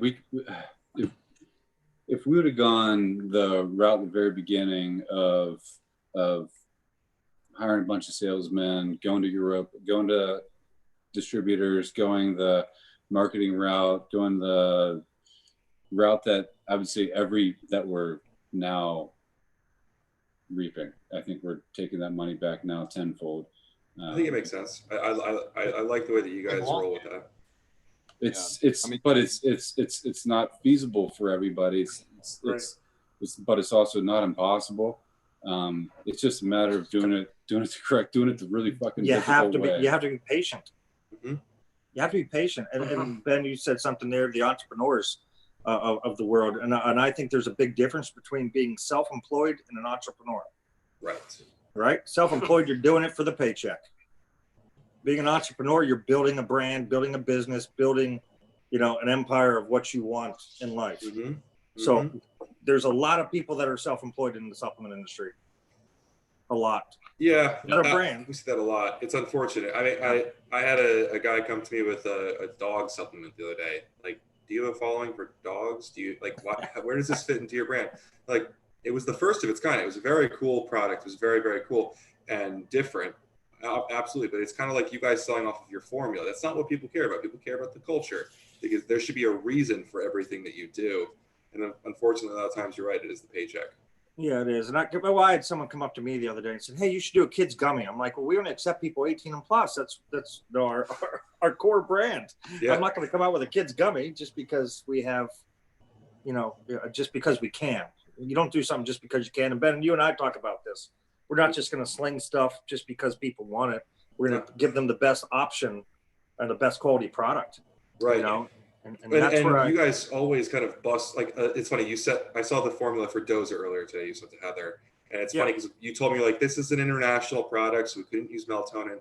And right off don't worry, I'm not going to say the formula on the stream, but right off the bat, it was like, if other people said that to me, I'd be like, all right, it's probably lacking. Like international formulas are not always going to be what you can do in America. It's just unfortunate. A lot of companies kind of cut corners there. Saw the formula. I was like, nope, not with Access Sledge. Like, you guys still do the best you can. You bring what you can to the table, no matter what the confines are. So, I mean, I think it would be kind of cool to see you guys make like a supplement for your 18 plus, their old lady, something that like, I think it extends a little bit into the family, but whatever. 18-year-old lady. Well, we have AMN that has the birthday suit, crop top, skinny jeans. we have a women's line with AMN. Okay, cool. Yeah, that we do. We have a product called Birthday Suit, which is an estrogen balancer, which we sell a shit ton of. Yeah, because it balances the estrogen in their bodies, and it's formulated for that, and they get lean muscle off it. Well, there's a product out in the industry for that kind of stuff that gets a lot of publicity, and it's really not all it cracks up to be. I know Jacob at least knows what I'm talking about. It's I like what you guys do because you do have an impressionable crowd. A lot of blue collar workers, they might not understand nutrition very much, so it's easy to sell to them, especially by being relevant to them. But I see some brands that are marketing to women, and it's very relevant because they have a big influencer who is an influential female, but they're taking advantage of these easily impressionable people. Alani, you're talking about. Those great formulas. They have really good formulas. You said it. Very balanced. Very balanced. It's very balanced. But you touched on something right there, Ben, and you and I talked about this yesterday. I think it was, and we every time we're on the phone, it's like the most important part of this industry right now, and you two are involved with it a lot, and Jacob as well, being retail, is informing people, giving them the information of what ingredients do, how they should be acting within your body, and what's quality and what's not. Because up to this point, consumers have lacked knowledge, and they need to be informed of what they should be doing. And if you can do that, you hold on to your customers at the end of the day, because at the end of the day, they're going to trust you. Yeah, one thing that I was going to ask you guys about is I see a lot of, I get it in a way, but I see a lot of brands, they'll ask their customers, what do you want to see us make next? You know what I mean? Or customers, every time a brand does a Q&A or something, the first question from people is always, well, what's the next product? What's the next product? We want more product. And brands seem to think that making a new product is sort of like the solution to the problems.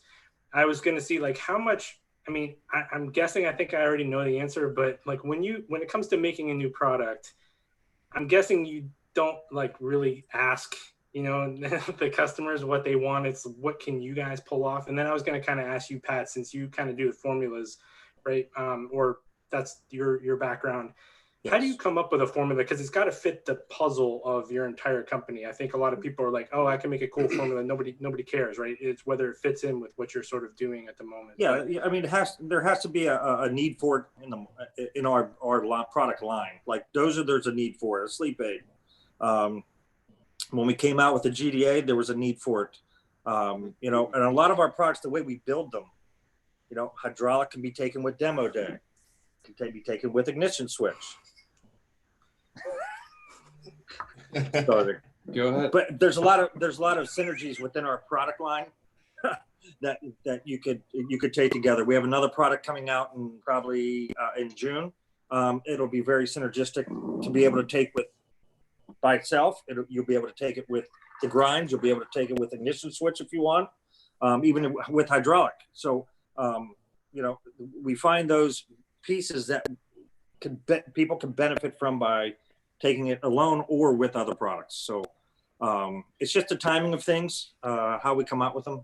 I think it's easy to ask people like what they need or what they want. It's good to listen to what they need or what they want too. Sure. But I think the people that own these type of companies should know what they need or what they want that we don't supply them yet. Mm-hmm. Better than they know. Yes. So I think we should be the ones to be like, hey, we have this new product just because we don't have it yet, and it should fill this space in your life if you need it, and we just educate them on it. I was going to say exactly that. Yeah, it's like good to keep people involved and make them feel like they're part of the team. But it's the same at the end of the day, it's your decision. It's right. You have the business. Because I was going to ask too, like, because your formulas are pretty stacked, and to fit that in with with the labels and the vibe and everything that you do, like.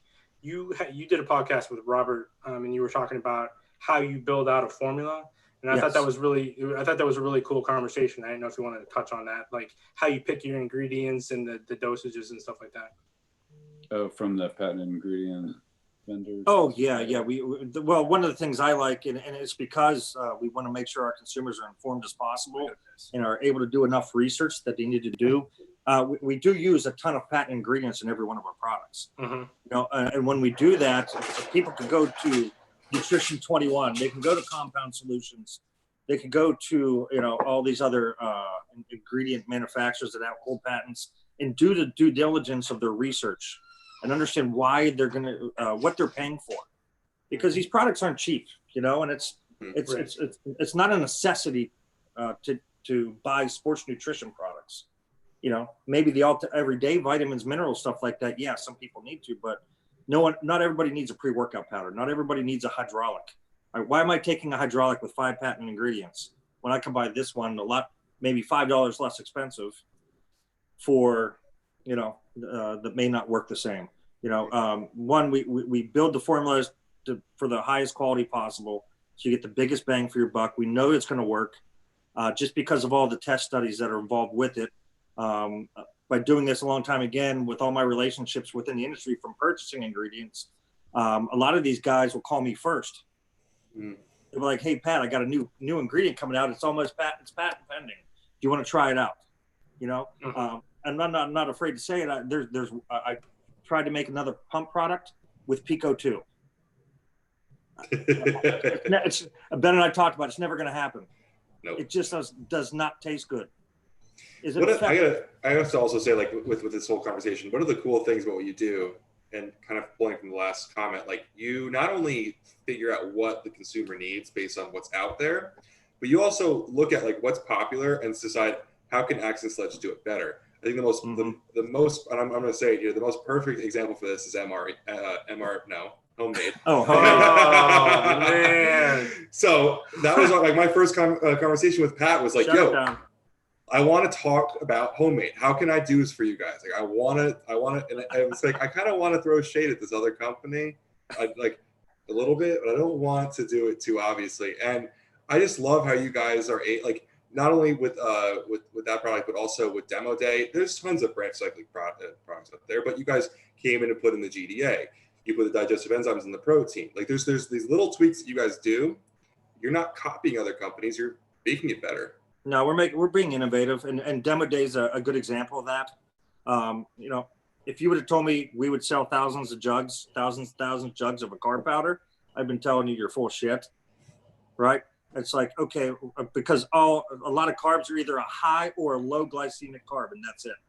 It's not a combination, right? So you're not getting the maximum results out of that product. You know, if you don't have a sugar transfer, a product like palatinose patent ingredient, if that doesn't help transfer, it's not going to work properly. You're going to have to add something else to it to make it process properly. And then you add the glycer pump to it as well. So there's a high glycemic, low glycemic glycer pump and palatinose to help that whole transfer happen. And then when you do take it with hydraulic, you're going to get this warm feeling throughout your body. You're going to feel super full for a long period of time. You know, and that's what we want people to feel. So yeah, people can buy hydraulic. They can buy Demo Day. If you buy them together, you're going to have one hell of a workout. But you have to understand the patent ingredients you're using. You have to understand the timing of it, and how it can be affordable still. Right? You get that warm feeling too. That's kind of, you get that warm feeling. I get that with hydraulic. I don't know. It's funny. I don't take it with any stims anymore. I used to do it with 7th gear. Yeah, it's a non-stim, and you feel that feeling. Yeah. But you know, and that's the fun part about building a product, is having you know, the time to be able to break that down and understand what each ingredient does within the body. And that's why it's so important. And I talk to you guys, and why your jobs are so important, is to inform these people of what these products do and how they're effective. And I sent Heather a bunch of information today that had each ingredient broken down within the product and what it exactly does. You know, and if you read line by line, I'm like, you can be like, okay, now it makes sense of why he put all these products together. You know, yeah. and does it take time? Of course it does, but that's one thing that I know I can always pass on too, is because if you would have told me that I would love a carb powder a couple of years ago, I would have been like, you're full of shit. So like the first time I tried, ironically enough, it was Natural Body Inc. I was talking to one of our friends over there. He's like, I'm telling you, you got to try this Demo Day product. And I'm like, dude, I've used carb products. I fucking hate it. And then I started using it, and I was like, son of a bitch. I was like, I love this thing. But then, you know, that it kind of like what you were talking about, like when Ben and I, if we pass on this information to people, but you see them, they fight you on it sometimes at first, and then they go, you know what? You were right. Like, holy shit. Like, this is like a whole new world for me. And then you're like, yes, like this. So you get validated on a day-to-day basis when you see people sort of branch out. It's not like this whole, you know, does everybody need to graduate to some 40, you know, ingredient stimulant pre-workout to get a good workout? No, of course not. But, you know, sometimes like, you know, you like, just try this, just try, you know, what these ingredients are doing. Yeah. Yeah. And then people are like, wow, you're right. And so you're like, okay, like we can talk about this. And since day one, it's been awesome, because I've been developing products for other companies for 15 years before Axe and Sledge. So by owning a private label manufacturing company, and Ben, you named one of them, just a few minutes ago, right? Yep. You know, what in the past they would be like, all right, I need to be at $5. Make me a fat burner. So you don't care what I put in, you just want $5, huh? So you're not worried about the consumer. You're just worried about hitting a price point. When we all met, you know, Seth's like, look, I want the best products we can make. I've been with a lot of companies, and I know they weren't the best products out there. I'm like, Right. Music to my ears. I'm like, it's not going to be cheap, but we'll make it affordable. We'll make sure the pricing in line with everybody else in the market. We just won't make as much on the back end, but we'll have repeat customers, which will make us more money in the long run.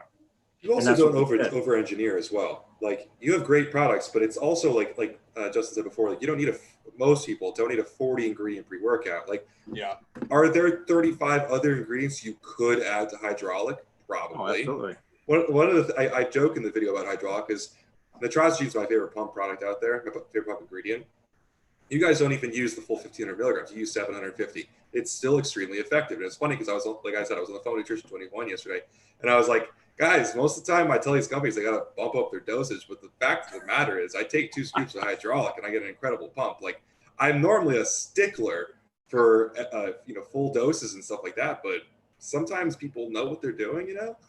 It's the combination of products. When you're able to use those products together, it's going to maximize 100% that nitrogen. Mm-hmm. If you're using nitrogen by itself, you're not going to get the same effect. Right. You know?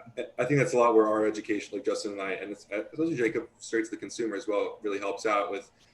There's kind of like Glaxon calls them the goons out there right now. They're like sticklers for 3.2 grams of beta alanine, 5 grams of creatine. Like, you need your exact dosages.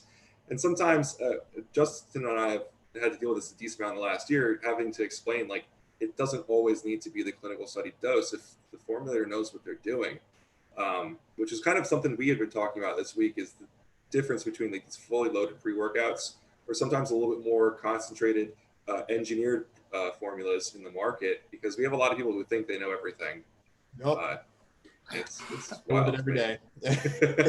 The word clinical gets thrown around with the note on it. I'm like, well, first of all, you realize that clinical can refer to one trial. Yeah. Right. A single trial. So the fact that clinical trial may or may not have yielded a correlative effect because of said ingredient and at that dose, it's clinical. I know what I'm talking about.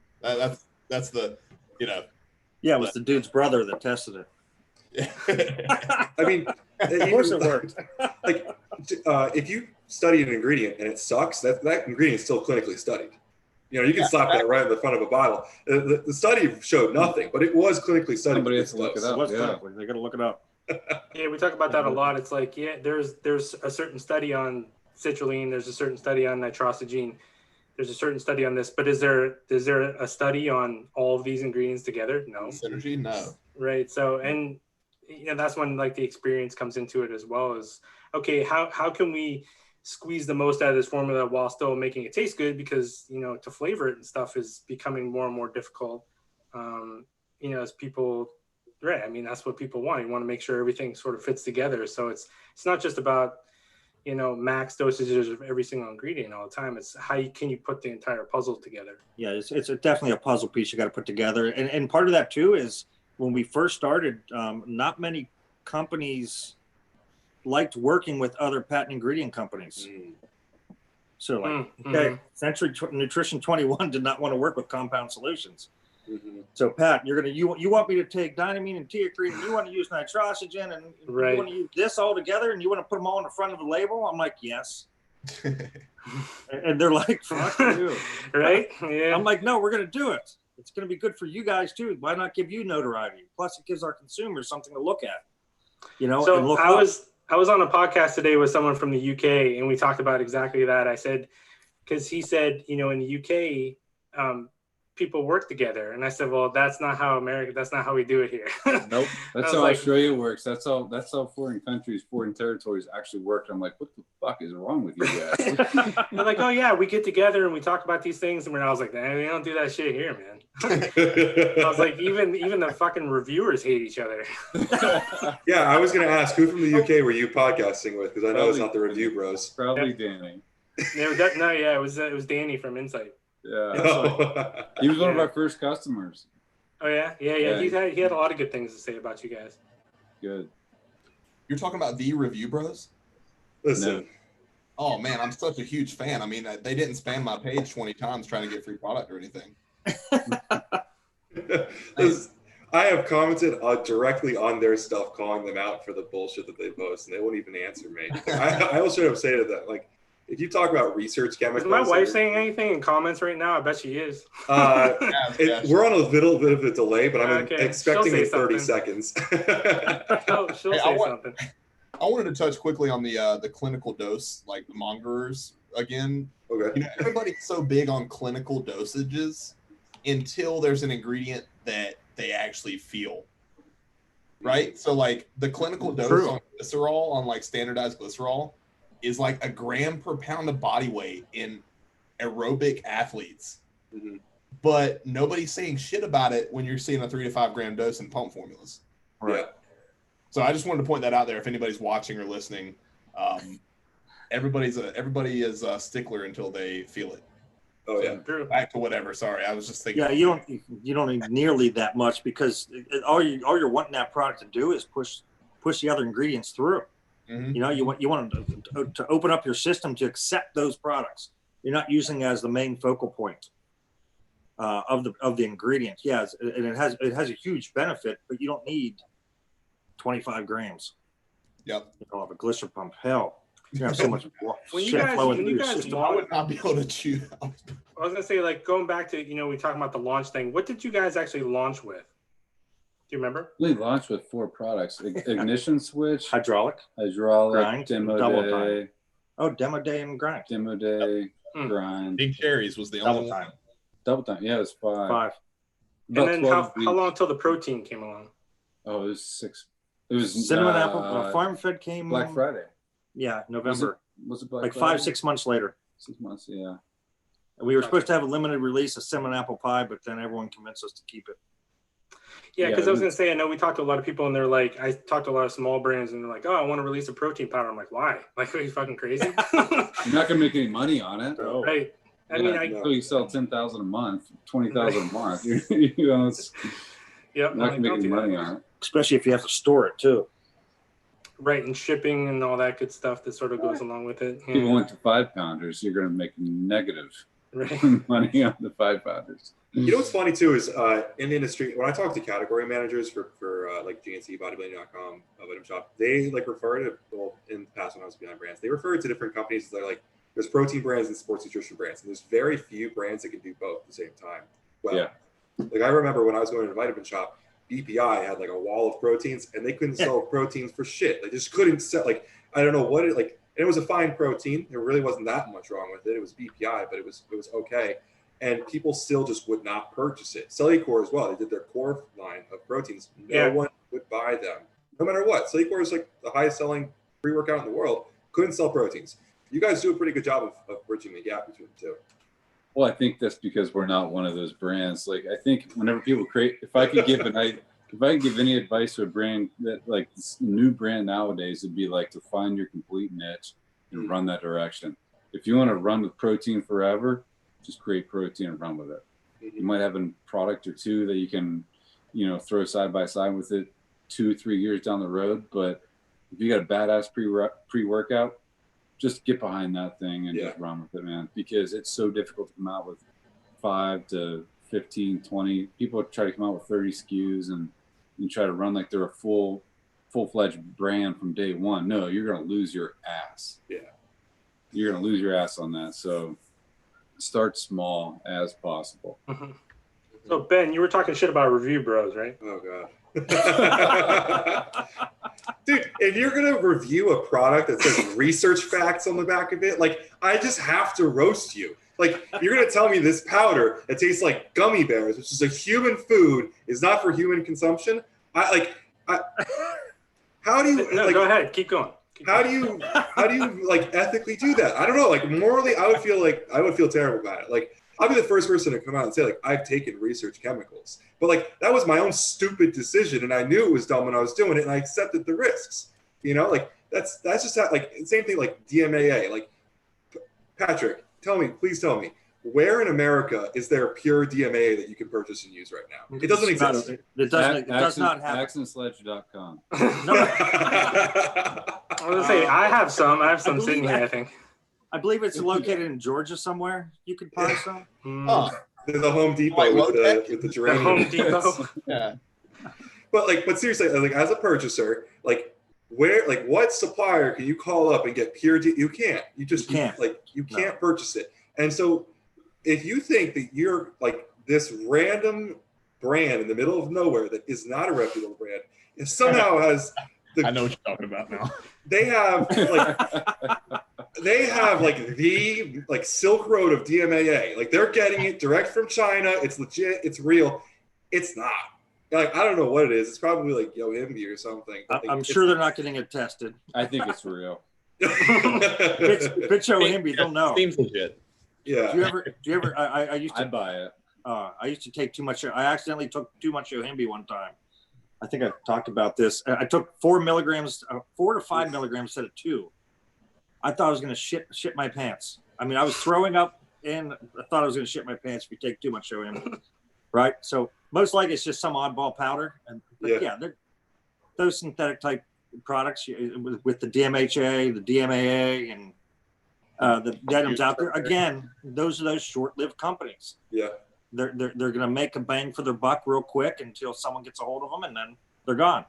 So, if you're trying to build a stable company, you have to go a different route. You really do. I had the one day where I'm like, don't ask me about the shit anymore. Like I'm done, done talking about it. I was like, this is a waste of fucking time. There's so many people out there that, like, one thing we do in the supplement industry is we make it so small. And that's like one cool thing that you guys are doing too is, you have guys, men and women that, like Ben kind of touched on it earlier, might not, they're hardworking. They might not have time to get to the gym that much, but they do care about this stuff too. And they identify with your brand. They might buy products from you, even though they're not big or they don't know who Seth is or something like that. But we have this tendency to make this supplement industry so small when there's billions of people. Look at the Amazon companies that just absolutely murder the supplement industry, like, and make sports nutrition, look like nothing. It's like there's people out there looking for this stuff.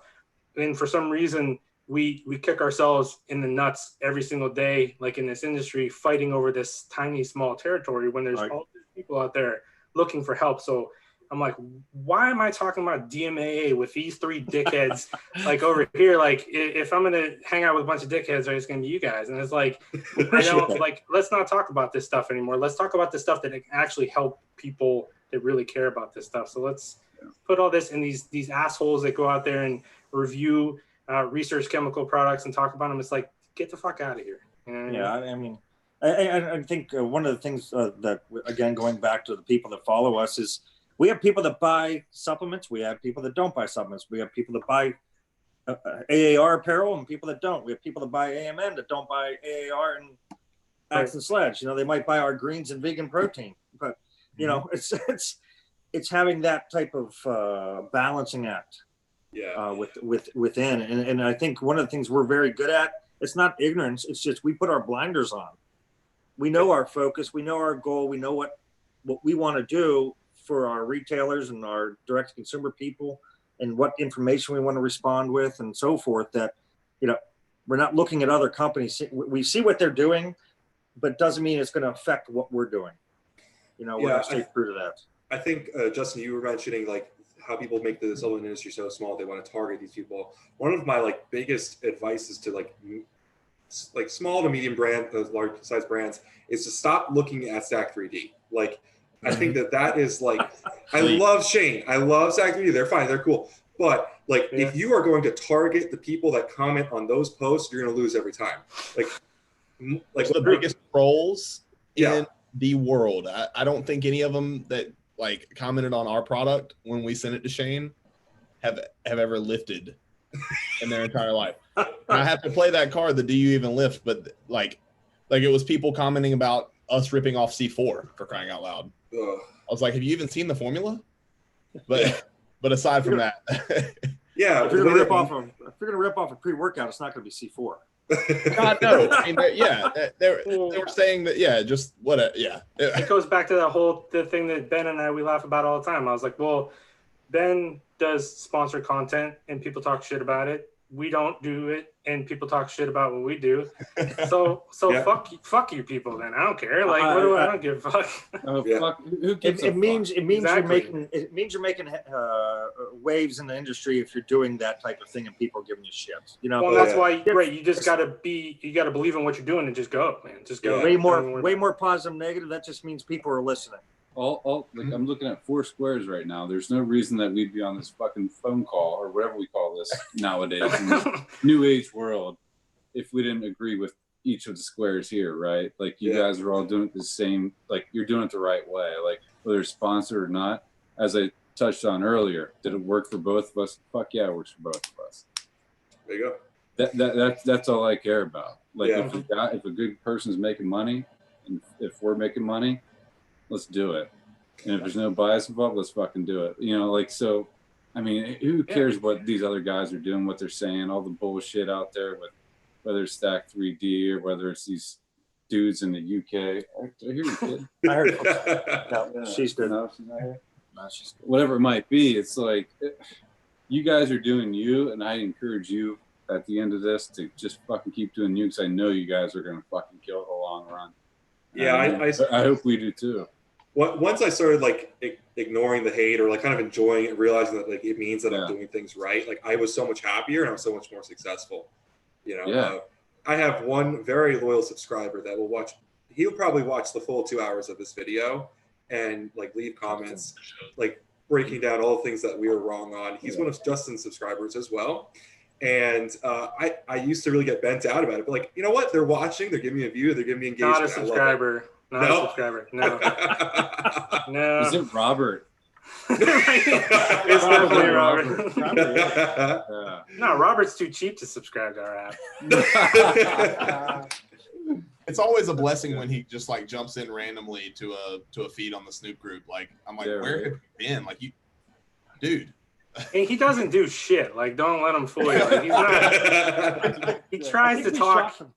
Yeah, he tries to talk like when I'm on podcast with him about like, you know, oh, I've been busy all day writing content. I was like, dude, come on, man. Show it to me. I think we took him for a loop a couple of times when we were on with him. Yeah, I never spoken to him before our podcast together. The podcast was good. That was awesome. I liked it. I mean, it's like, see, that was like the only podcast I've ever watched. It didn't have me on it. That's how much I love you guys. And he made sure you weren't on it. Right? What's up with that, dude? Yeah, he's like, oh yeah, can you? I know you're gone at this time of day. Hey, in 3 minutes, can you jump on with Mike? And I'm like, no, dude, I can't. Fuck. You know. That's my buddy right there. Yeah. So I kind of have an interesting question for you guys. In terms of like putting your faces out there, you guys showed up on one podcast for Axe and Sledge, but for the most part in the branding, Seth and Bob kind of show themselves the most. Like, was that like your choice to not put your faces out there as much? Like I have, like, for instance, Heather on our team does not get on video very much, but she writes a ton. She's very more comfortable that way. Are you guys not really interested in being shown so much, or is it your choice? Like, what is it? It's the fear of our partners. They're threatened by us. They're threatened. When we really get going, we get going. If you notice in the last podcast we were on with Seth and Bob, the last half hour were Mike and I. This is not true. Well, no.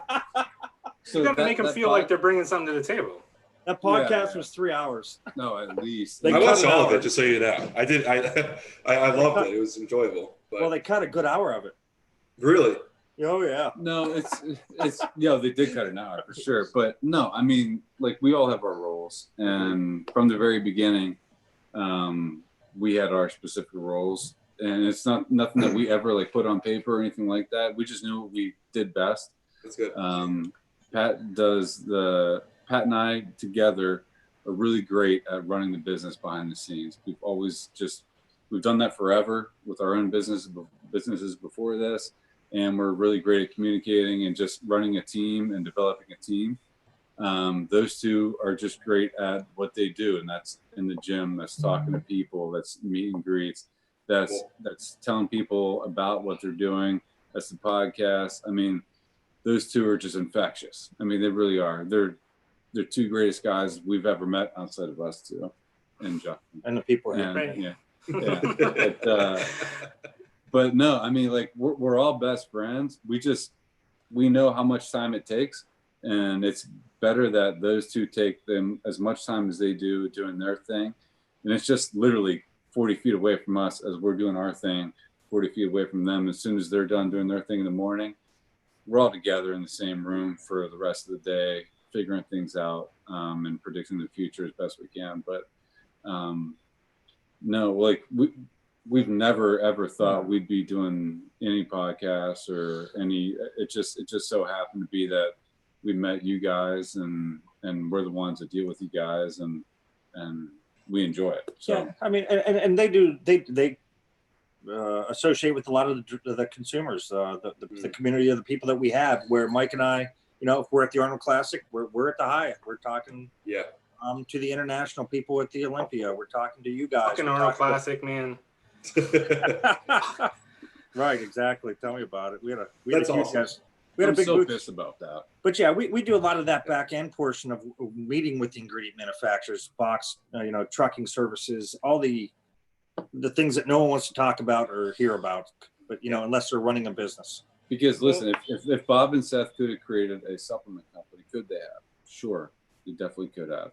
Could me and Pat have? Yeah, we did. But what if Pat and I did what we were best at? What if Bob and Seth did what they were best at? Right. That's where the magic happened. That's where the perfect storm just came together. And that's where those two were able to free up their time, not to figure out the distribution portion of the business, how to fucking pack orders, how to get warehouse space, how to get everything efficiently done to where we can make this all affordable and everybody make money. Freeing up those guys' time and them freeing up our time from thinking about how to sell things just created this animal that is for dickhead. I mean, that's awesome though, to be able to build a team that manages each aspect of it. Because myself, like being very small business, like one retail store, I have to wear every hat. So like I'm very much like I'm desperate for the days where I can cultivate that team. So I look up to that. I'll definitely. I mean, you're a one-man wrecking crew, which it's. I mean, how often is that even possible? I mean, it's fucking huge credit to you to be able to even do that, because that is. Well, thank you. Yeah, I mean, I'm not saying it's a good thing. It's just definitely one of those things. Like I would love to, I need to grow past that point. I think there's a lot of people though, like in what Mike said earlier about like it being a situation maybe that just shouldn't happen, because there's a lot of pressure. You want to take, or you want to work with your buddies. I'm going to start a business with my best friend. Well, you're probably too much alike. So you bring the same skills to the table. You're not doing shit. So now you're splitting up.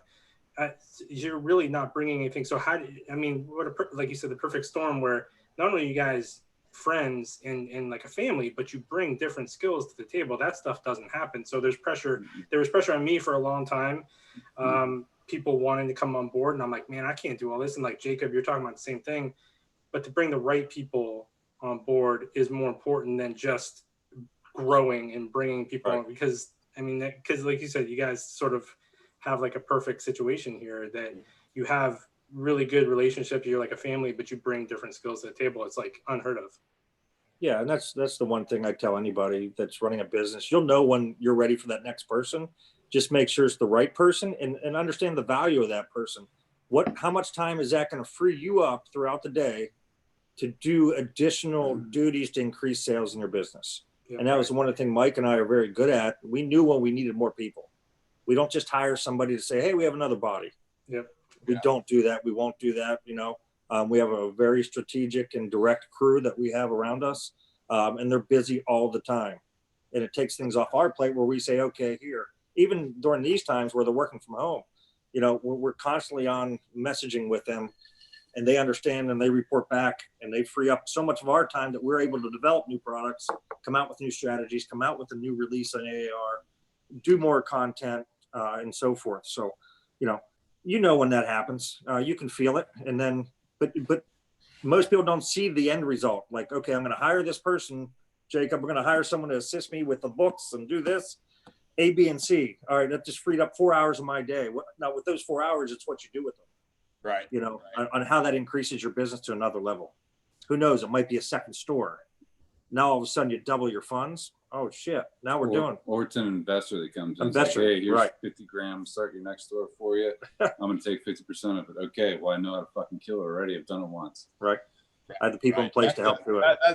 That's the hard part for myself is having all of those roles and trying to figure out which one do I need to cut short with, you know, to hire it out, right? Like which one do I feel confident in replacing my ability with somebody else's? So, but that's, you know, that's business 101. Like that's something for a different seminar-esque, but yeah. So which one don't you like the most? Yeah. Right. Which task Which don't one do you you like the suck most? at? We could talk about Accounting. that for the next 24 hours. We'd be into it. Yeah. We I'm love all about that stuff. shit. Yeah. I watched on you guys' channel on YouTube like a tour of your businesses, and I was blown away by how large it is. Because some companies in this industry like to hire people just to tell everyone that they've hired someone and brag about their employees. Justin knows what I'm talking about. They love to talk about, I hired a person, I hired a person. Don't waste that. Got it. Didn't waste any. But when I was watching your company tour, I was like, I had no clue they had all these people. I mean, it's just incredible. You guys are humble. It's really nice. Oh, we appreciate that. I mean, I don't know. It's what we preach every single day. So it's like, why the fuck would we show? And Seth goes back and forth between like, because I mean, Seth does very well for himself, and you know, everybody does well for himself in this industry. Shows exactly how well they do for themselves, and that's just sort of not how we are, because we just keep putting everything back into it to do better for ourselves in the future. But even that tour that we did, I think it's the one I was thinking about 6 months ago, maybe, where he like went from building to building. It's about half of what we need, honestly. And that says a lot, because I mean, I think there was 4 buildings probably comprising of about 60,000 square feet. And the people that we talked to every single day were just like, in the demo crew, it's like, hey, Mike, you know, when's the lifting belts get back in stock? And I'll answer them like, hey, you know, we're looking at like 15, 20 days back in stock. And I think a lot of them may not know the magnitude of the business, because we keep it a small business. No matter how big it's ever going to get, we're always going to keep it a small business, and like it's a small business feel, I guess. And I hope like when we do a tour one day, you know, even if it is bigger or whatever it might be, I hope everybody always gets that small business feel, that mom and pop feel from us. Because I mean, if they're not, then we've done something wrong or we've lost our way. But no, I appreciate you saying that you were surprised, but I think most people would be surprised by the I guess the manpower that we employ and the square footage that we hire, I guess. Well, it's great. You guys, like, there's a kid in one of the loading bays at one point. That was like, mine. Yeah. Like it was, yeah. It's so natural. Like, it's just so, I don't know, it's so homey. And like what you're saying, people in this industry are well off for themselves, but they show it in certain ways. And this might come back to me being biased towards you guys because I relate to you guys. But like, it's funny. The other day, Bob, that bias, man. It really Biased. Wow. Bob posted a photo on Instagram, and it was like his car in front of like a whole bunch of land. And it's something nice. And I was like, see, like I appreciate that way more than a Lamborghini in Boca Raton. You know, Right. it's so much more relatable for a lot of people because it's closer to what we might desire, we might like feel close to. So it's just, I don't know, you guys have a different feel, and I think it's very welcome in this industry. Like you said, with rented cars or if they're owned, a lot of that stuff I don't think people really care about anymore. I guess somehow we're fortunate enough to I guess just be ourselves, and people accept us for who we are. I think that's the bottom line at the end of the day, is that we've been accepted for who we are, in an industry that doesn't accept people for like people like us or like Bob and Seth for being, you know, we call ourselves, you know, Western Pennsylvania Hicks or whatever it might be. But luckily people have taken to it, because if they didn't take to it, then we wouldn't have been successful, because we wouldn't have changed and done a really cool new graphic to make people content to buy stuff from us. Like like the graphics we put out, the videos we put out, it's literally just what our dumb fucking heads come up with. You know, I mean, so bad. It's there's nothing else to it. It's not a marketing company behind it. It's just like for somewhat creative people. Just like homemade. Yeah, I was gonna say it for sure. That was the most DMs I got was people sending me that video. Yeah. Like, did you see what these guys did? I was like, yeah, I saw. Yeah, Darcel is a great friend of mine for several years, like 12, 15 years, and he's our shipping manager at the time. And then Seth. So, double chocolate brownie and sweet potato pie. That actually isn't my favorite piece of content from you guys. My favorite is the S'mores Farm Fed, the awkward commercial. The uncut version? I laughed my ass off. Just like that awkward, just the way he put it on the camera. I don't know why I was laughing so hard. I sent it to 5 people. They were like, Ben, this isn't that fun. It's funny. It's not that funny. I was dying. I was just losing. That was funny as shit. That's just us every day. That's the thing, though. We do have our part 1 of The Office. Yeah. Video premiere. It's like 20, 25 minutes that'll come up eventually. But yeah, our Office every single day is so much funnier actually, but it's just not all politically correct or able to be viewed. But one of these days we'll actually film everything that happens and then get it cut up and sent out to the YouTubes. Yeah, well, I think I don't know. I guess when it comes to me, when people ask a lot of I don't know if Justin gets these questions, but they ask me a lot are these people actually this way? I don't know if I've met you guys yet, but one of the other ones that I get asked a lot about because I'm friends with them as well is Ghost. They ask because they have a lot of YouTube like you guys do. Are they actually that way? And they said the same exact thing that Patrick just said. I think this is literally just what we think of. We just do it. I had this wild idea to make supplements that look like sneakers, and I just did it. And people just like it, And I think that when these companies partner up with some huge marketing design firm to come up with stuff that focus groups enjoy and that, it's received well by these different test groups, it comes across so inauthentic to me, and no one actually really likes it. Yeah. The feel goes away. Yeah. And I think people are starting to realize it quicker and quicker nowadays. Whenever they see something like that, it's just played out. I mean, you need an angle. You have to have an angle. Yeah, and at the end of the day, I mean, eventually, you can get up there and you can say, "Oh, this product is just amazing. This is the best," But people are going to find out. They're going to go and buy that, and then they're going to be like, "Well, you're full of shit. That didn't work. Then I'm going to go find another company." But if you can really guide someone, I know if someone asks me about certain things, and they ask me about Axe and Sledge, I can be like, you're not going to make a bad purchase by going to them. Not only are you going to get a good product, I was like, but you're buying into a really cool system where you're going to get support moving forward. You might be a demo crew member someday. You might be a sponsored athlete down the road. You never know. It's a whole thing you're sort of buying into. And it's like what Ben talking about Ghost. And so when you see people sort of try to rip it off, it's like, well, that's not going to work. That's them. How you just stick to what you're doing. But that's why it's people are going to find out eventually. And that's what we're living in now is word travels so fast that it's really hard to fake it, at this point without sort of being exposed for being a fraud. And that's sort of where, we try to step in. And it's like, well, I can't guarantee that everything that you try from Axe and Sledge is going to be your favorite product, but I guarantee you're going to at least like it. You're going to let's start you off here, at least, and you're going to have a good experience. You're going to be taken care of by the people there. You're going to get good customer service, the whole 9 yards. And that's the least we can do for people is to get them started. Because a lot of people that are searching for supplements, I always say it, they're thinking bigger than my workout.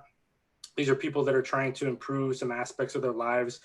They're, it's a very, I say it all the time, it's a very intimate kind of thing, a very personal thing, taking supplements and working out and stuff like that. So when you see companies like what you guys are doing and providing things for people to do that, to be better employees or bosses or husbands or wives or brothers or sisters. And it's just, how can I not be biased towards that?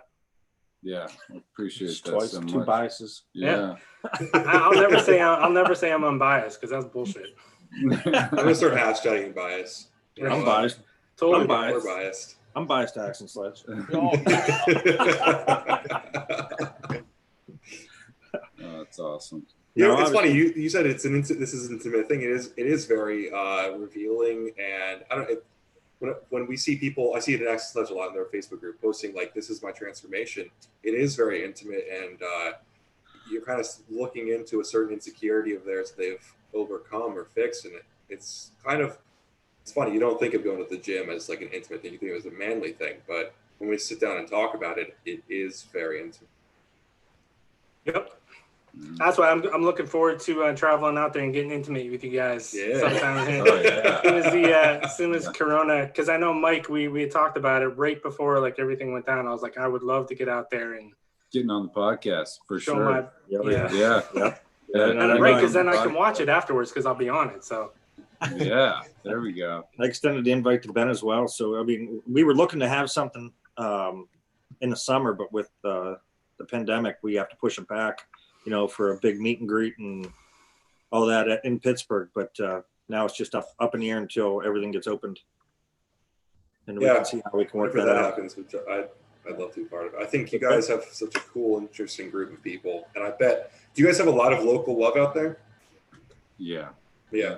I'd love to have you guys in just to like see what we have going on. Because as much as we can talk about it, or as much as like you can see it, no matter where it's at, I think you can't really experience it until you're here. You need to see all the people and just take it all in. It's a different experience. It's a different experience like when you go to the Arnold.